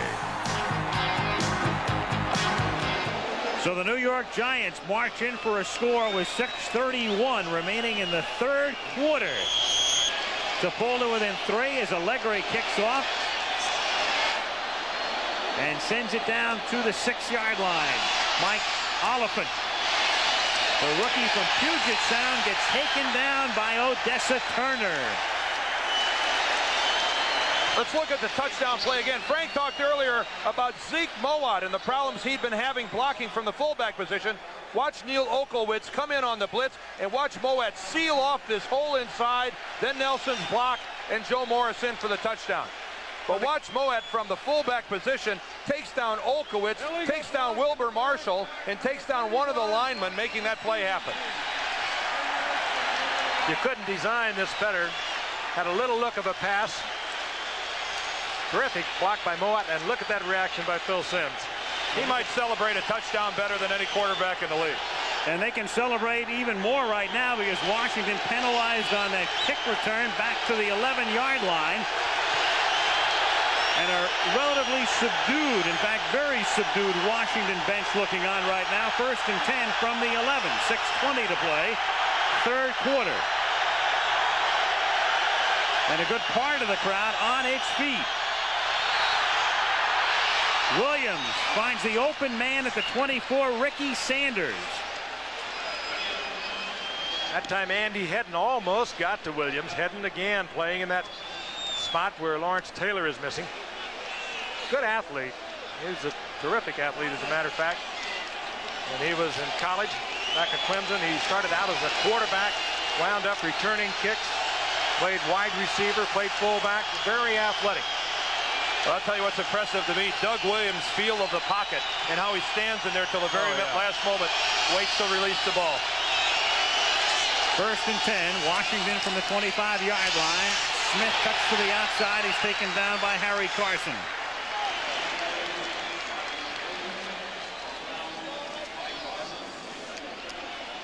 Seems almost incredible that a team that had -3 yards rushing at halftime is now trailing by only 3, 13-10. A lot of veteran leadership on this Giant team. There's one of the guys. 9 Pro Bowls for Harry Carson. 2nd and 8 from the 27.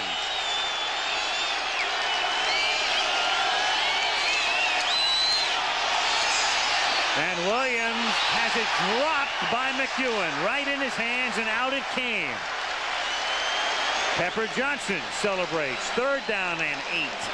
It's amazing when things start to go, the momentum starts to change. Little things start to happen. Williams right on target, right in the hands of McEwen. Of course, he has Banks right in his eyes also.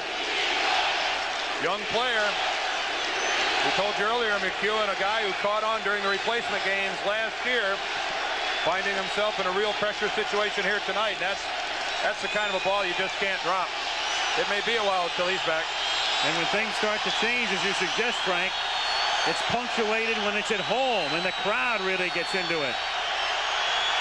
A din at Giant Stadium on 3rd and 8 as Williams retreats under a lot of pressure. Incomplete. And in fact, a sack. He was in the grasp and control of Eric Howard, and Williams can't believe the call as he removes his helmet. Well, Eric Howard that time just blows by Jeff Bostic, the center of the Redskins, and it looked like they were confused. Boy, this is just going one side to the other. Look at Howard, just beat Bostic to the outside. I don't know if Jeff thought he was going to have help from his left guard, Raleigh McKenzie, or not, but boy, good play that time by Eric Howard in the middle. You don't often get that kind of pressure from a nose tackle. Now Washington having trouble with their snaps. Mike Scully, who was just reactivated for the game, to snap it for Cox, standing at his own 1-yard line. McConkey to receive. This time the snap is good, and the kick is high and relatively deep, and McConkey has it at the 43-yard line. He gets by Branch. He gets by another man. He's got a blocker out in front of him. He's inside the 30, and he's pulled out by Cox, the punter, at the 21. And the crowd goes wild.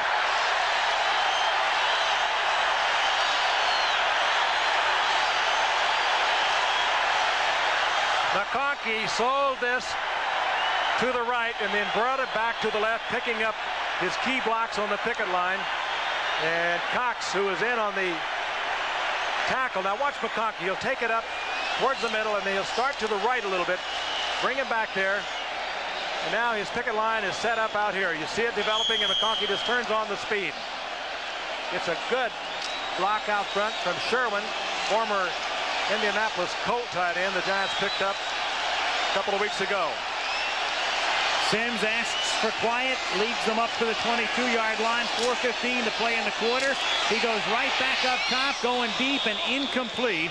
Intended for Manuel. He was covered by Wilburn. 2nd and 10.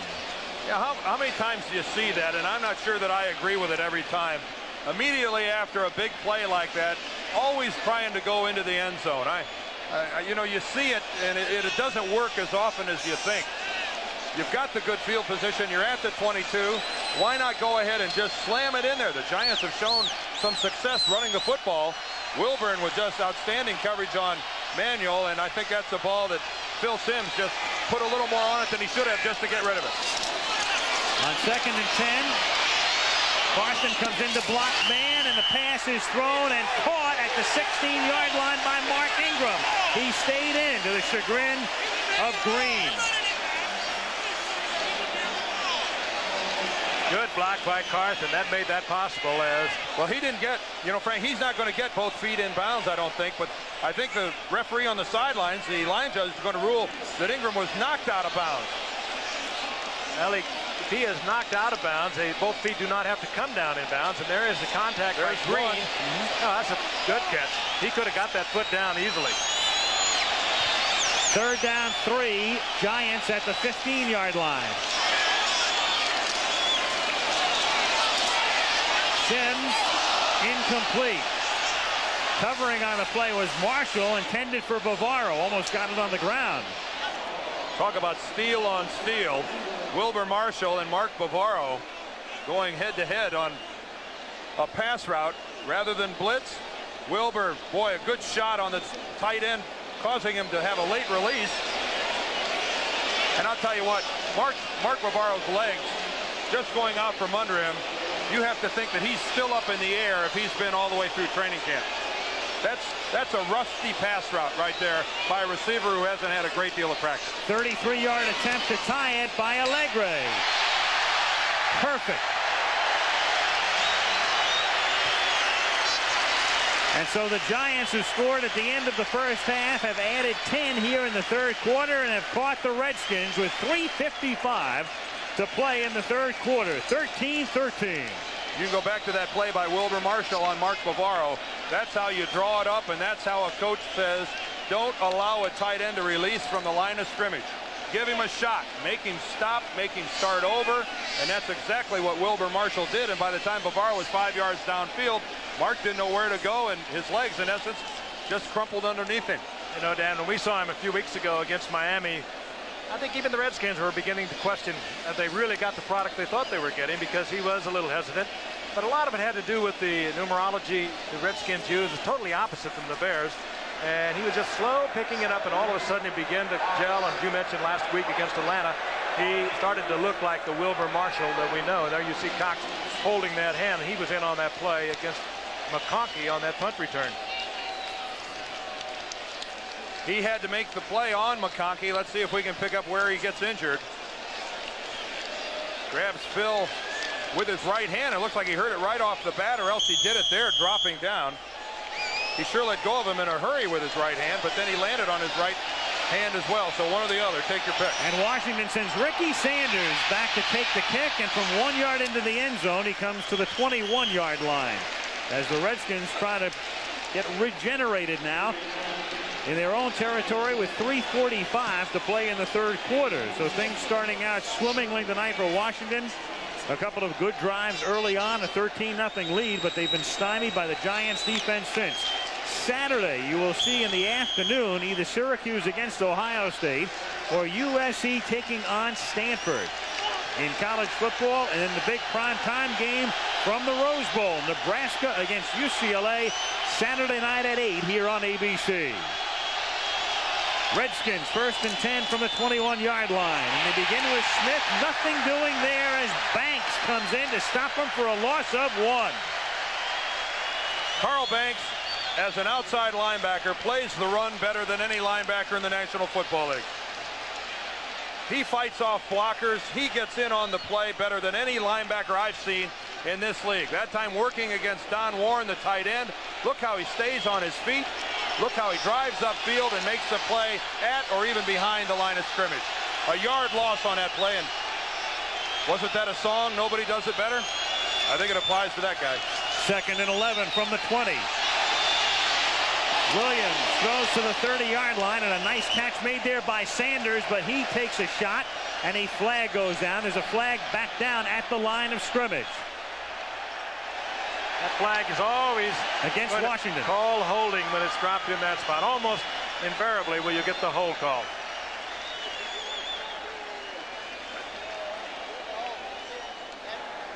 Holding, number 53, offense, still 2nd down. Jeff Bostic, the center. Well, remember, Bostic had trouble last time. The Redskins had the ball with Eric Howard. This time he's working against Howard again, and this time Howard makes a move to the other direction. Makes it to the right of Bostic this time, and Bostic hooks the right arm and draws the flag. A couple of bad series for Jeff Bostic. Still 2nd down, now 2nd and 21 from the 10. 13-13 tie, 2:43 remaining in the 3rd quarter.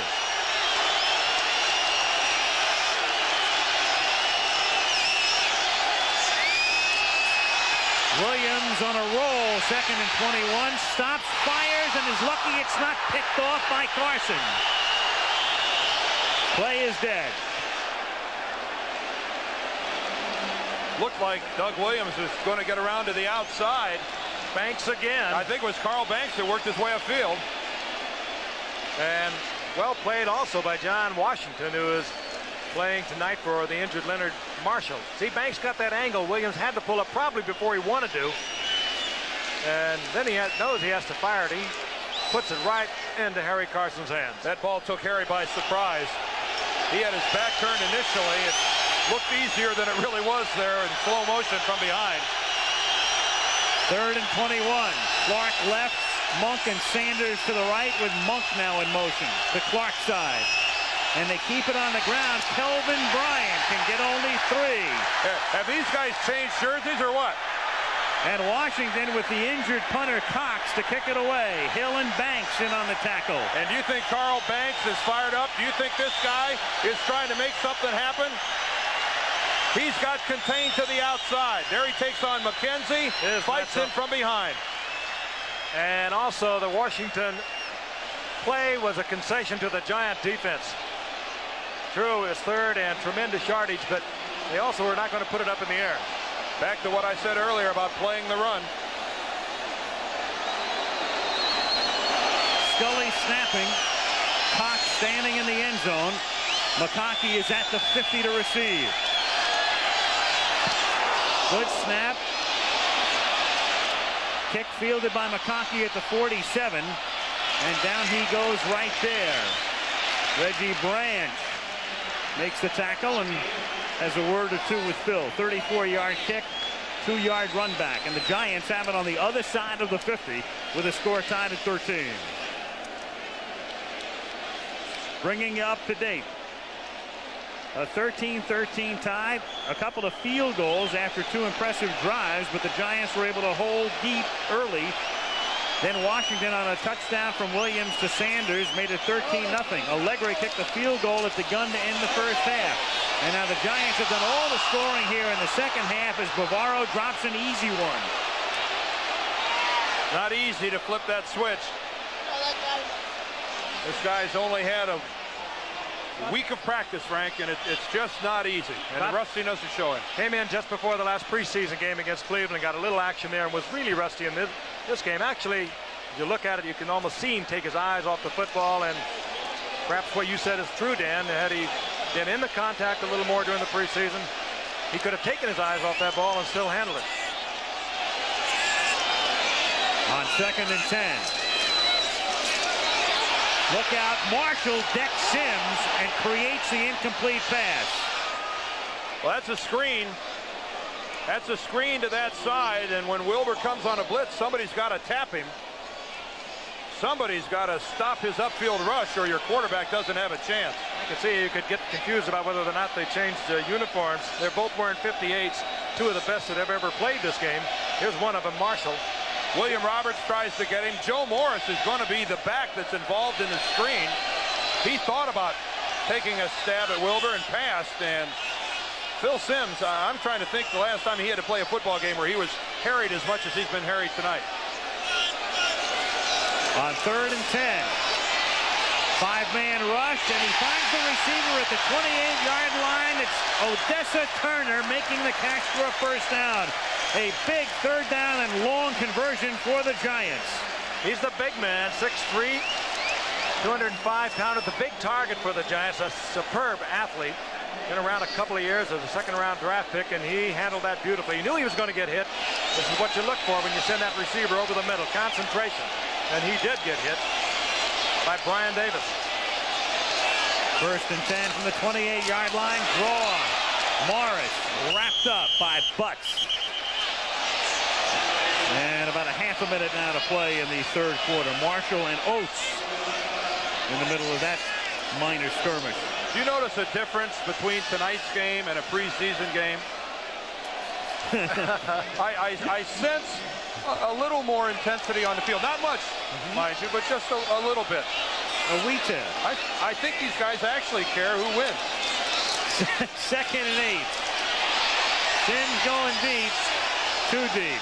Good coverage by Green on the play. Intended for Manuel with 7 seconds now left in the 3rd quarter. I'll tell you, expect it though from Darrell Green, and it was absolute perfect position. He had the inside position, and Simms was watching it all the way. Put it out, hoping to catch the fingertips of Manuel, but it was perfect position on the part of Green.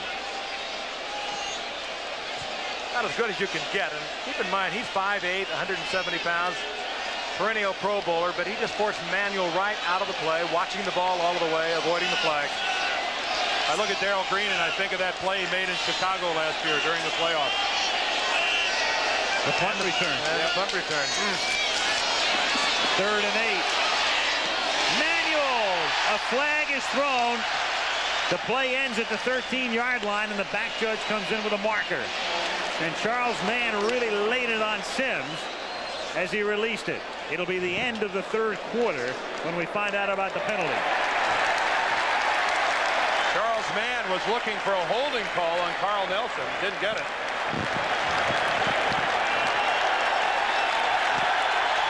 The crowd saluting the Giants as the period ends. Now the call. Holding. Defense. Decline. Well, I guess we're not going to get a number on who the infraction was against. 3rd quarter belongs to the Giants. We're tied after 3, and we'll be back after this message about an upcoming show on ABC and a word from your local station.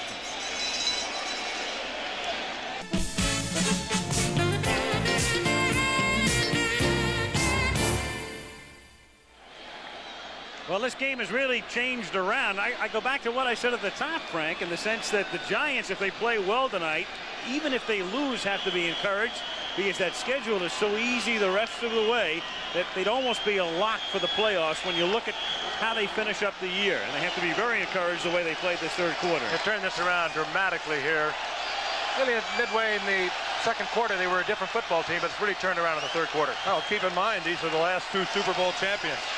There has to be a certain amount of integrity involved to get there. Joe Morris on 1st and 10 picks up 3, gets to the 10. So as the 4th quarter begins, it is 2nd down and 7. And a look at Manhattan, the Empire State Building, the sights of the fabulous city of New York. Well, there are a lot of people trying to get into that city tonight. Yep. World Trade Center will be coming into view, and Dapper Dan's all-night boutique. The whole bit right there. From the Goodyear Blimp America. Dapper Dan. Oh, yeah. Open all night. I don't want that guy mad at me. That was Al Michaels. 2nd and 7 from the 10. Caught by Moat. And taken away from Moat. Taken away, and Washington has it. Well, here's highlight film material. Here's highlight film material. Neil Olkowitz. Oh, is it ever? He's never in on a pass. Neil Olkowitz, the middle linebacker, after completion, just takes the football away. I mean, put this one away. If you're taping this game, don't erase this. Zeke Moat with the catch. Here's Olkowitz down on his knees, and watch him just strip it away. That's beautiful. Oh, that's nice stuff. Nice stuff. Neil Olkowitz been around for 10 years. I don't think has a year ever gone by that they have not wanted to get a new linebacker to replace him, and he just keeps coming back like a stray dog. And ironically, his role with the Redskins is to play the run and get out on passing situations. Hardly ever in there in a pass situation. 12th fumble recovery of his illustrious career, and a big one. Stemming the Giant tide as Smith takes it out to the 7-yard line, and the Giant defense doing a nice job since the first quarter, bottling up Smith and the Redskin running game.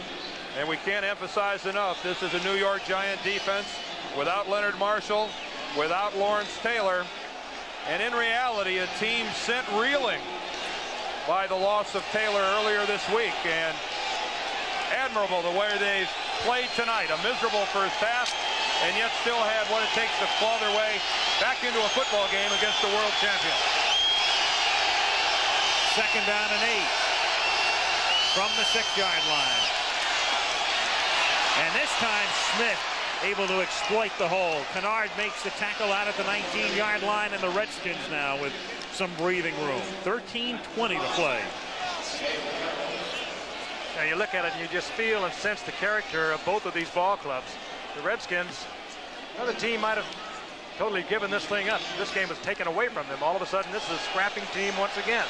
And Bill Belichick, the defensive coach, on the sideline. He with the red T-shirt, calling the defense for the Giants.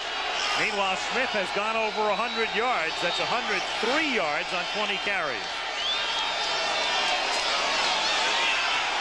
End around Monk, looking to throw, then he'll keep it, and is stopped at the 20-yard line. He was looking downfield for Gary Clark, but Clark was covered by Terry Kennard. Good read by Kennard. Good read by Kennard. That was a pass all the way. Now look at the last 16 ball games that these teams have played. Go right to the 4th quarter, and look how the Skins have dominated. 122 points to 68, and the only 3 that counted in overtime. You know that's good for a win. Well, the last time the Redskins played the Giants' regular team here, they lost 17-0 in the playoffs. 2nd down 9 from the 20-yard line.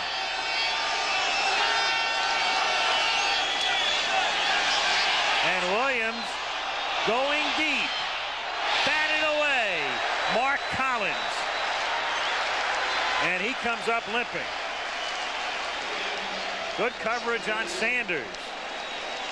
As Collins comes hobbling back, and Andy Hidden and Pepper Johnson that time forced Williams to release a little early.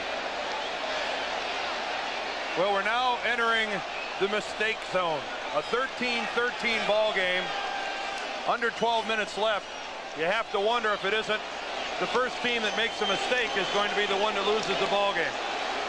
Who can play error-free football from here on out? 3rd and 9. Giants shifting the defensive line. Pepper Johnson showing blitz, but he backs off into pass coverage. And on 3rd and 9, Smith makes the catch. Great move on Hedden. Picks up a first down. He left Andy Hedden hung out to dry and turns it into a first down. So instead of a punt, they've got 4 more plays, at least. He's made a couple of those moves tonight. Here is a man with a bad knee in college, missed most of his senior year, a lot of his junior year, and watch this move on Andy Hedden, who's a fine athlete. He's in there because of his athletic skill, and he just was mesmerized by it. When you drop a defender to his knees without touching him, when you do it just by moving your body and your legs in a way he's not expecting, I think that's what these guys live for. They call him their power runner. He's pretty nifty.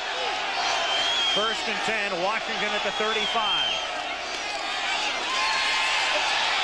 Off the fake to Smith, going deep, incomplete, intended for Sanders, and back there double coverage, Williams and Kennard helping out, and Dorsey puts the hit on Williams. And again, Doug Williams, I'm so impressed with the way he waits until the last second to throw the football. He's taken a shot just about every time. It's almost like he's not going to deliver it until he gets in. He had a lot of practice at Tampa Bay because the last second usually came kind of early down there. Yeah, on the 2nd or 3rd one. A brilliant throw that time by Williams. Good coverage in the Giants secondary by Williams. This is championship football here in the first week of the season. A lot of times you don't get it this early. 2nd and 10. Kelvin Bryant is in there. They send McEwen in motion. Bryant stays in the block. Williams has time, and Williams, after the 40-yard line, hits Don Warren, the safety valve, for a short gain. That's what you like to see. The two linebackers, both of them hammering the receiver, making him pay that price, keeping him short of the first down. Meanwhile, you have the coverage you want deep by your cornerbacks, and it has been good. They've worked on Williams all night long, and but for the first mistake, he has played Pro Bowl cornerback. 3rd and 5. Washington from the 41. Game tied at 13.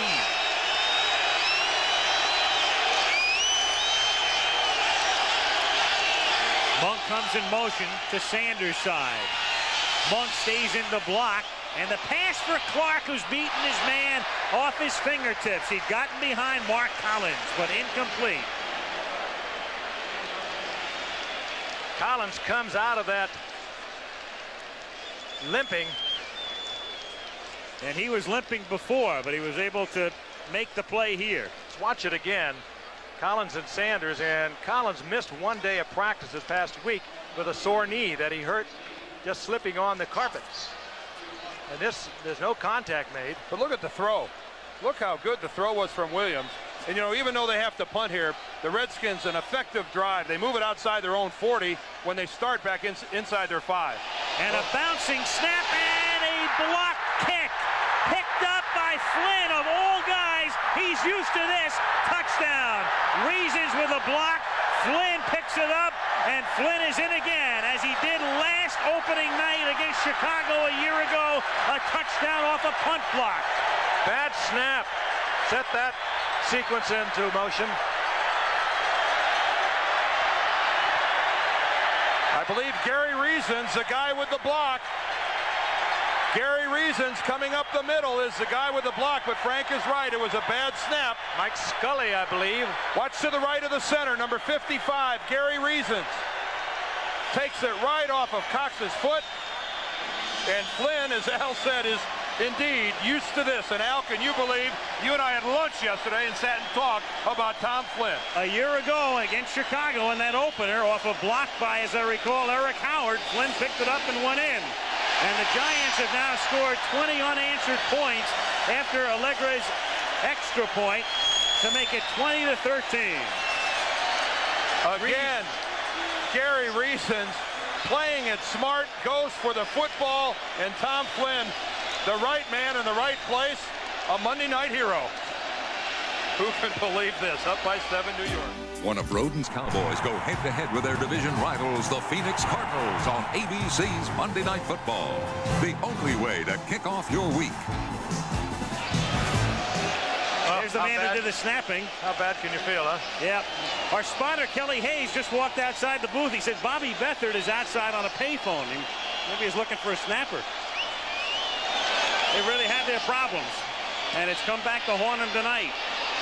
14-yard line taken there by Sanders, who runs back a kick for the second time, and he takes it out to the 28. Watch how Gary Reasons right here blocks this punt. He's going to go up here, but the personal protector is going to move to this side to block on this side.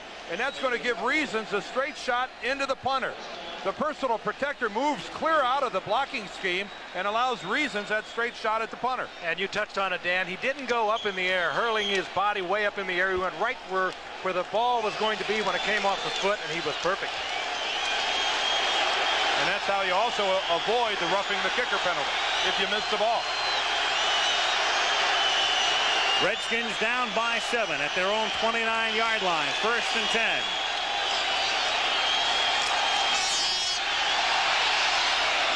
Williams caught at the 40-yard line. Coming back is Sanders. The crowd can't believe it, and neither can Hedden. And it's overruled, I believe. One official had a better view. It hit the ground. The umpire overrules the line judge, and Williams has no argument. Half of this stadium, over 35,000, knew that it was incomplete. Oh, yeah, good look at it there from behind. Clearly a one-hopper into Ricky Sanders, who makes a heck of a nice play on it to make it look like a catch. A good look. It bounces about 3 or 4 inches short. Nice shortstop move there by Ricky Sanders. Looks like instant replay is going to take another look at it. Or else maybe they have a problem with the clock. Let's see. It'll be second down, 10, 9:40. Right now it's showing 30 seconds. What happens normally is it goes back to 45 at the end of the prior play. But since the prior play was in dispute, it now restarts from 30. But no doubt that it skips to Ricky Sanders. Second down and 10 from the 28-yard line. Williams for Clark, can't make the catch, and a flag is down in the backfield. Mark Collins covering on the play. And it's going to go against the Redskins. Illegal use of the hand. They'll mark it off. How far did that football go in the air? And flat-footed, he unleashed that thing. How far did Doug Williams launch the ball? Into a wind.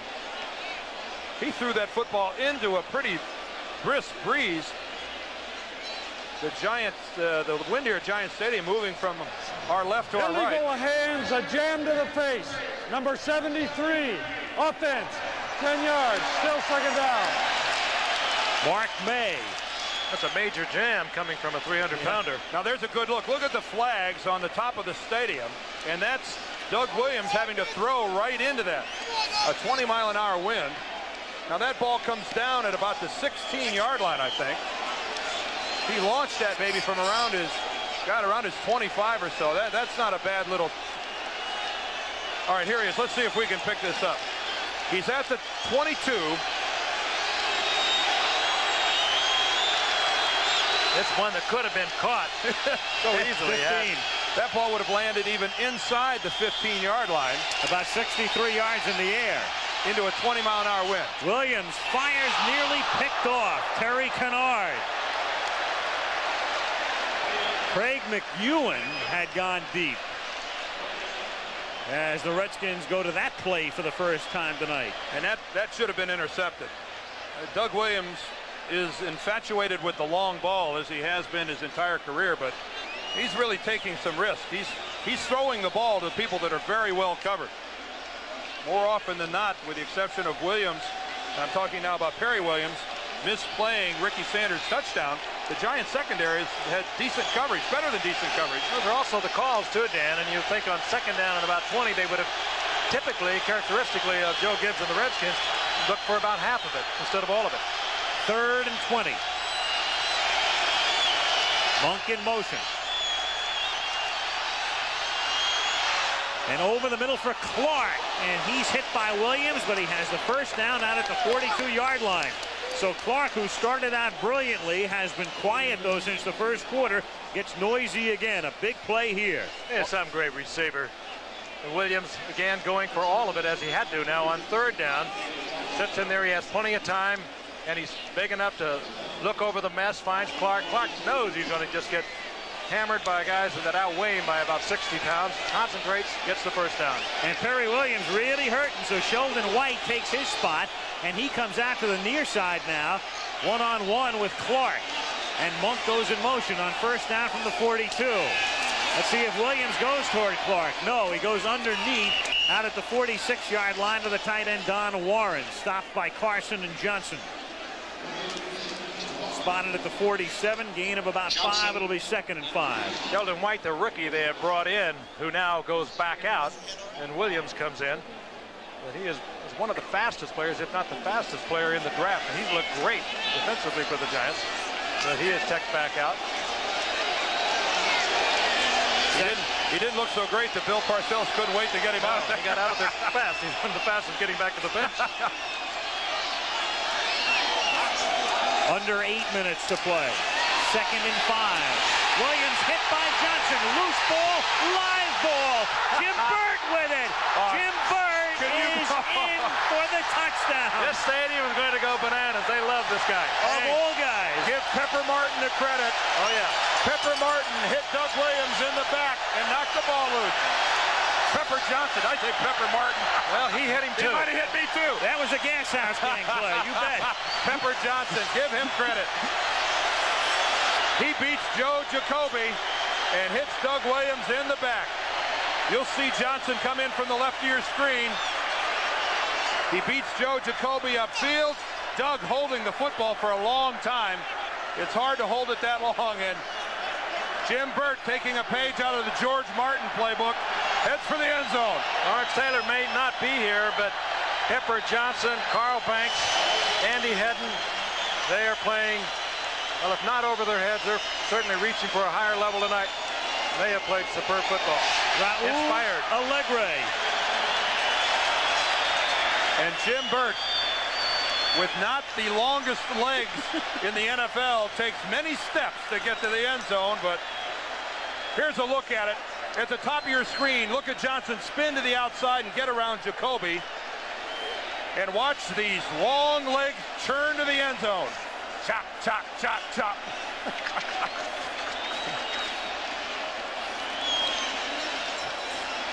Hughes and Ohio State, or Southern California Stanford. That night, Nebraska and UCLA. College football premiere Saturday on ABC Sports.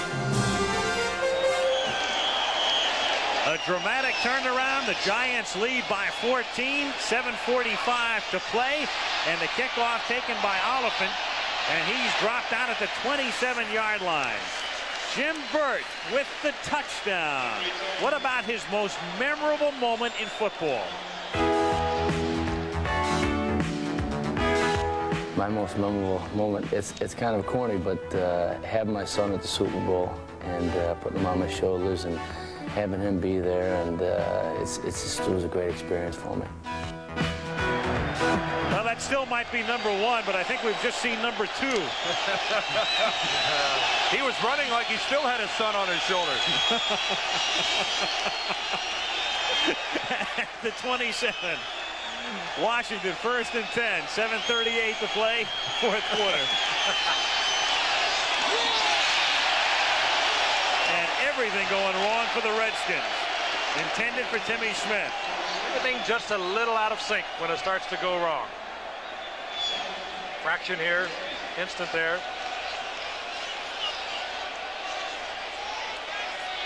Realizing what life is like as defending Super Bowl champions.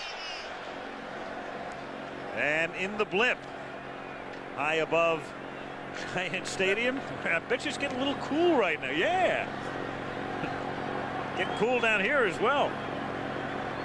Especially if you have a white jersey on. Real cold. 2nd and 10. Williams firing to a wide open Monk, and he's down at the Giant 45-yard line. Kennard makes the stop. So Monk's been pretty silent tonight, and he makes the catch here with 7:20 to go in the fourth. Well, they call the right pass into the zone. The Giants back in their deep zone, and Art Monk, who's been there before, finds that hollow spot. And look at the way the Skins are working the middle of the field. Terry Kennard over there way late to make the play. And one thing about Doug Williams, he's not shy about going long with the football. First catch of the night for Monk. Good for 28. 1st and 10. Redskins at the Giants 45. Williams rolling, going deep down the sideline, and Sanders is covered like a blanket. Collins staying with him. On the other side, Williams had taken care of Clark. Nobody to go to. 2nd down. Banks again coming on the blitz. He made a nice little move to protect his body. Did you see him duck? The outside here. Warren is trying to block him. Gets to the outside, and there goes Williams. But watch Warren hustle, get back up. And look at this move. That's something to do with the discretion being the better part of valor there, I think. You got to know. Years like that. You got to know when to hold them and when to fold them.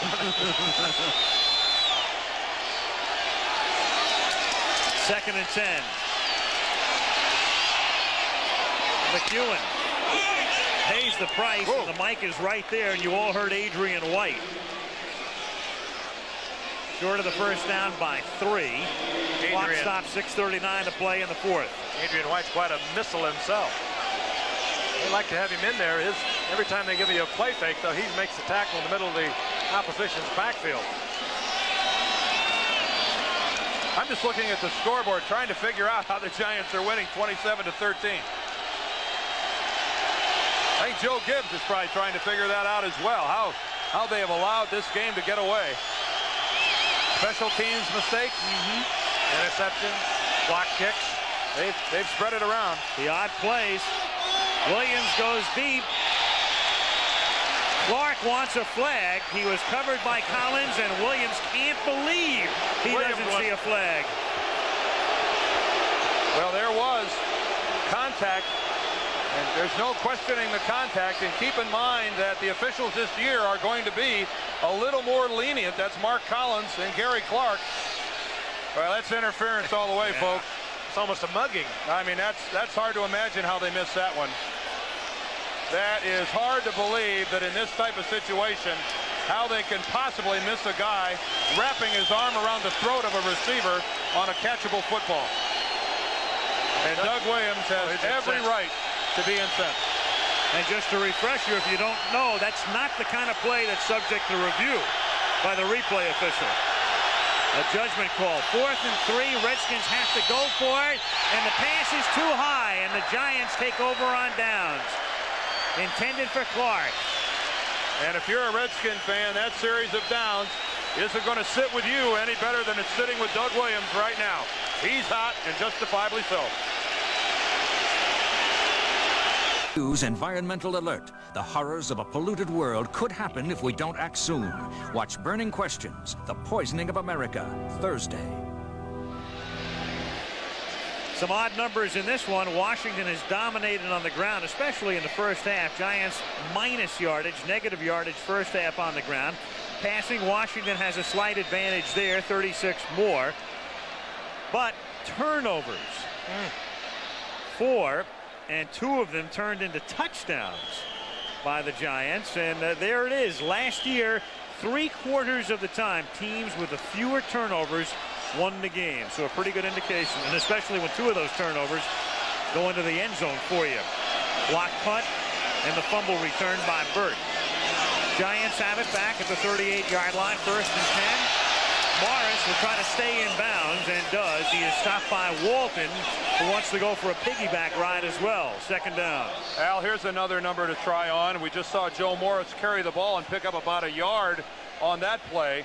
That gives Joe Morris 11 carries for the ball game for 3 yards.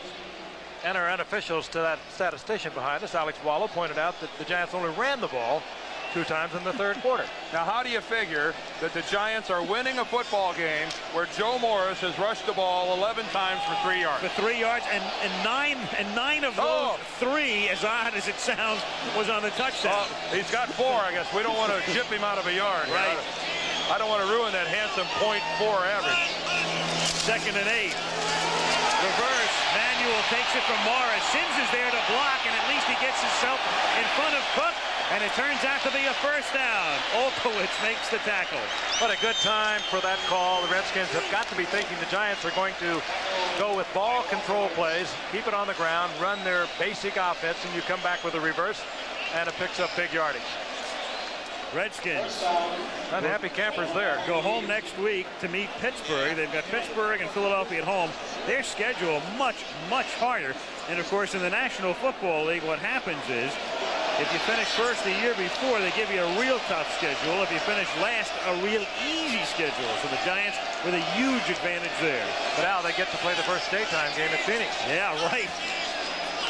Week 4 should be down to about 103 by then. Morris. Oh, that's pretty. To the 39. Stopped by Olkowitz. I think of the Giants winning this football game as they appear to be on their way to doing. It's going to take some sort of a comeback by Washington.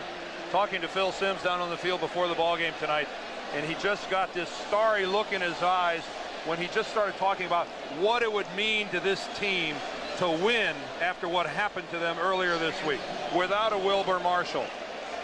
Really devastated by what happened to Lawrence Taylor and his suspension for drug use.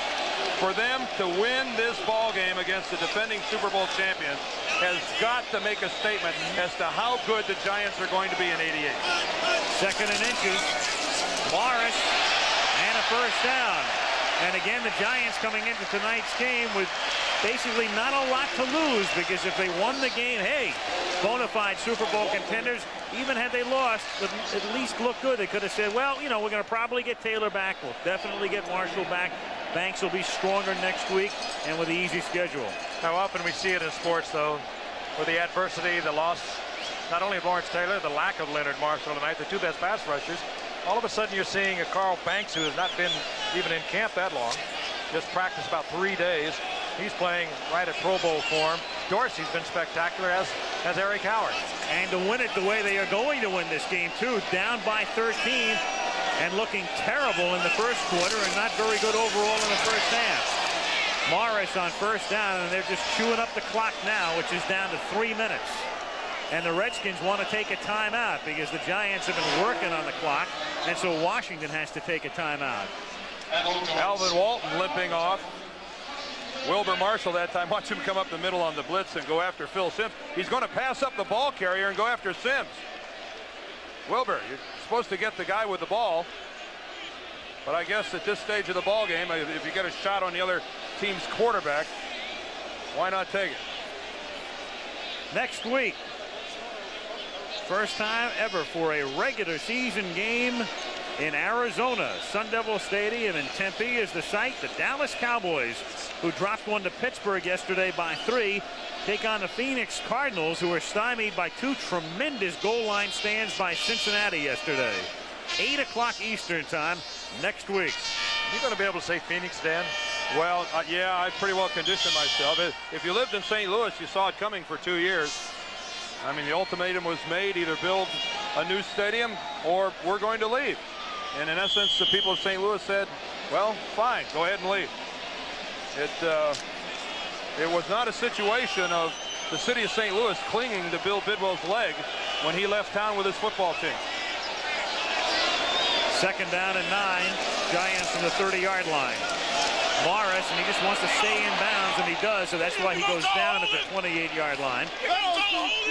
Third down, and again the Redskins have to take a timeout, so they're spending their timeouts on defense well before the 2-minute warning. 2:50 to play in the fourth quarter. Big weekend coming up here on ABC. College football now in full swing, and a couple of games for you regionally. Check your local listings in the eastern half of the country. Syracuse against Ohio State. In the western half, the Trojans and Heisman candidate Rodney Peete take on the Stanford Cardinals beginning at 3:30 Eastern. And you'll be there. You'll be there. You'll be home. Nebraska taking on UCLA Saturday night at 8 Eastern from the Rose Bowl, and that ought to be a beauty. Bruins coming off a big win over San Diego State, a big win in the sense that they were expected to win big, and they did. Nebraska, ranked number 2 coming in by a lot of polls, and certainly had to be helped with the Miami's win over Florida State. We're going to take a look at another Heisman hopeful in that one, and Troy Aikman, the UCLA quarterback. Phil Simms didn't win any Heismans. He played at too small a school, Morehead State, but he's won a Super Bowl trophy. Doug Williams was like 4th in the Heisman balloting his senior year at Grambling, I believe. Phil Simms, the first pick of General Manager George Young, who's done such a great job here with the Giants building this team, mostly from the draft. He was the first pick from Morehead State, and everyone said, who's he and where's he from? But here it is 10 years later. He's still around, the Super Bowl MVP, where he was absolutely flawless a couple of years ago. Through so many injuries, arriving at Pro Bowl form.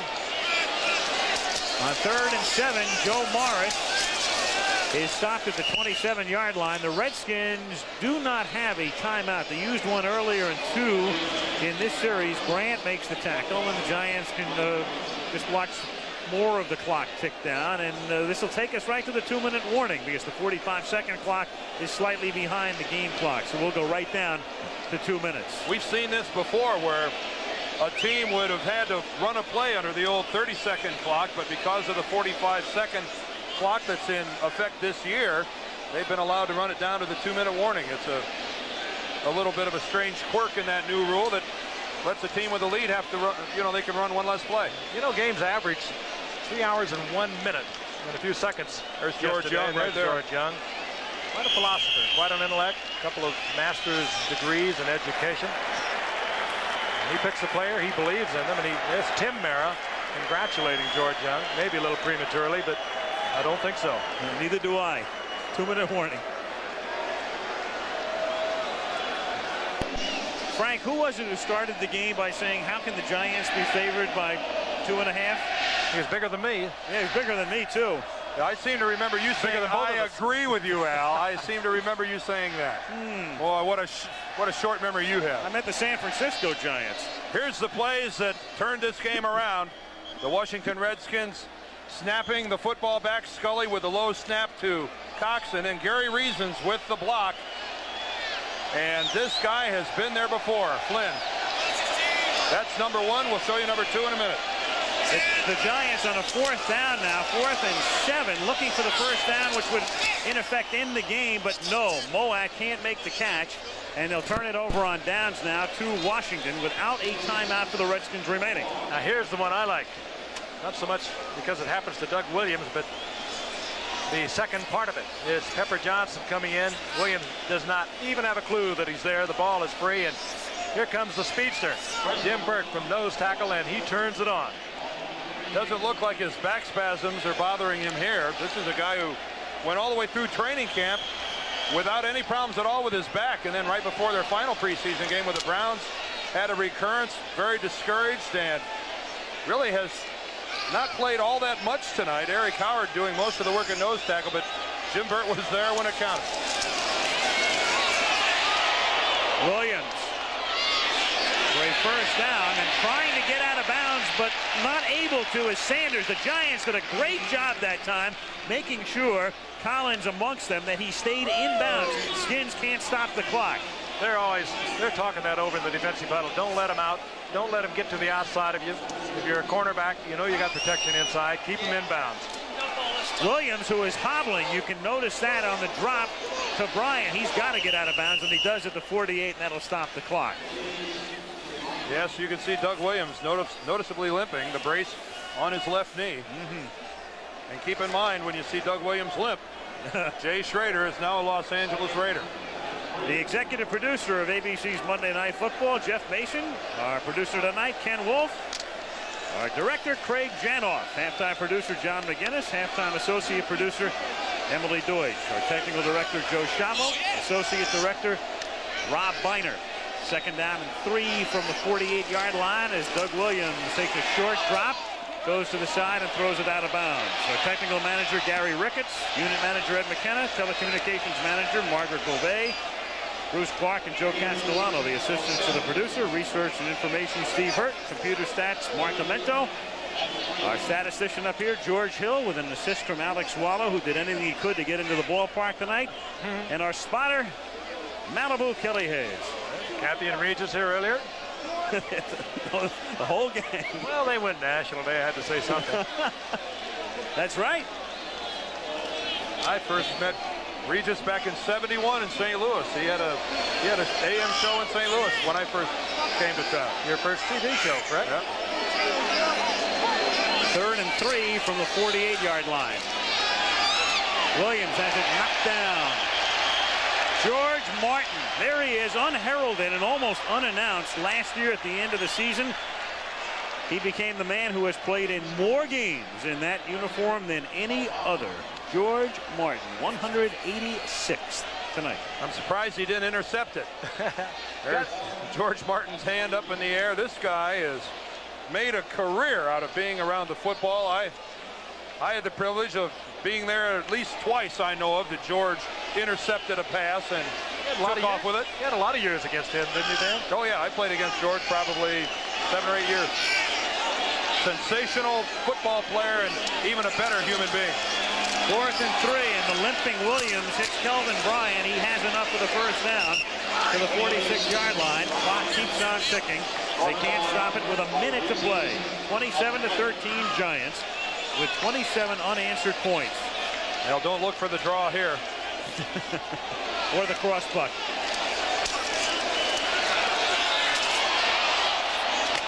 To the far side, Sanders is out of bounds, stopping the clock with 45 seconds. First down at the 34.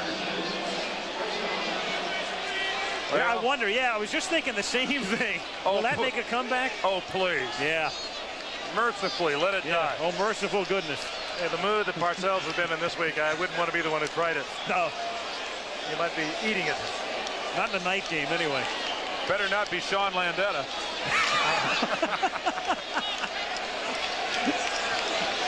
Well, he did come up with that wonderful play, getting it out of bounds inside the 1. 34-yard line. Williams pressured. Oh, did Williams get crumpled? Oh my gosh. I mean, it's, you know, there comes a point in time where you have to look at the ends and the means and whether one justifies the other. Start thinking next Sunday. I mean, Doug Williams just got bent like a pretzel on that play. Sheldon White, we talked about him a moment ago, young rookie out of Miami of Ohio. Giants 3rd-round draft pick, and he is some kind of hitter, but he has great speed. And a 4.28 for the 40. Fastest in the draft, at least that was clocked by Bledsoe on the scouting combine. 2nd and 10. Look out. Pressure from behind, but he gets it off to Sanders down to the 23-yard line. I'll do this very softly. All right. Here's Dan. Go. This telecast is presented by the authority of the National Football League. It is intended for the private use of our audience. Go ahead, Al. You keep going. Any publication, any rebroadcast right. or any other use of this telecast without the express written consent of the National Football League is strictly prohibited. And that's the hat. Gets you a little music to play under that. Yeah. A little jingle. Killing me softly with kindness. This football game has been anything but soft tonight. The hot whirlpool may have a line for the guys waiting to get in it tomorrow. An extremely physical game between the Redskins and the Giants, and an amazing turnaround. Oh, the ugly monster changed locker rooms at halftime. 2nd and 6. Williams for Bryant. And it ain't over yet as Kelvin Bryant scores. And that comes with just 11 seconds remaining. Playoff tiebreakers. Plenty of time. Good protection. And Bryant, who is a great receiver out of the backfield, he was that as well as a gifted runner in the USFL. For 3 years with the Stars. Little circle pattern. Williams hits him right in stride. Andy Hedden had the coverage initially, and you can see Andy lost his balance a little bit back in the secondary and wasn't able to come in and close on the ball. Lohmiller's extra point is good, and his next move, or Cox's, depending on who kicks off, will be an onside kick. Now, would you try the onside kick here, Al, or would you go ahead and kick it deep? Oh, sure, I'd kick it deep, you know. Depends hope to get it back on a fumble, sure. 11 seconds and no timeouts. Yep. So. And again, it starts on the kickoff when the ball is touched by the receiving team, or the case could be here, the kicking team, if they recover the onside kick. And if they do recover, they'll have time for one play. And all the sure-handed possibilities in there. Maybe two. Maybe two. Maybe two. All the 20s and 30 numbers.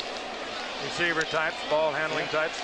Some of the people up front for the Giants right now will include Ingram, Flynn, Moats in there. Here's Lionel Manuel. Now, how often would you see Lionel Manuel on the kick return team? Kennard is also there.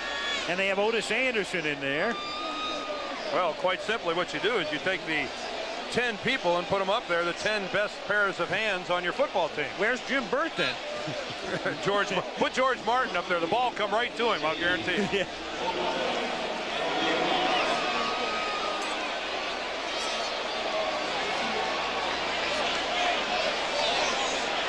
The suspense of it all. So Lohmiller, it has to go to the 45 now. And the kick actually comes to the 30-yard line and taken there by Kenny Hill, and he just runs out of bounds with it. And that'll do it. Giants, all they were concerned about was maintaining possession. Kind of an odd attempt there by Lohmiller. I'm not quite sure I understand what he was doing. Boy, and the special teams coach will go crazy because that'll go into the books as a negative yardage kickoff return. Not sure that's quite what they had in mind. Yeah, what in the world is that? A 24-yard? Well, if you're going to do that, you want to get it up there high enough where you get your men down under it. As it turned out, Al, you made the wrong choice. Right. Kenny Hill doing the right thing. And they'll try to wrest it from Sims here. This will do it. And the Giants make a statement. Super Bowl champs 2 years ago.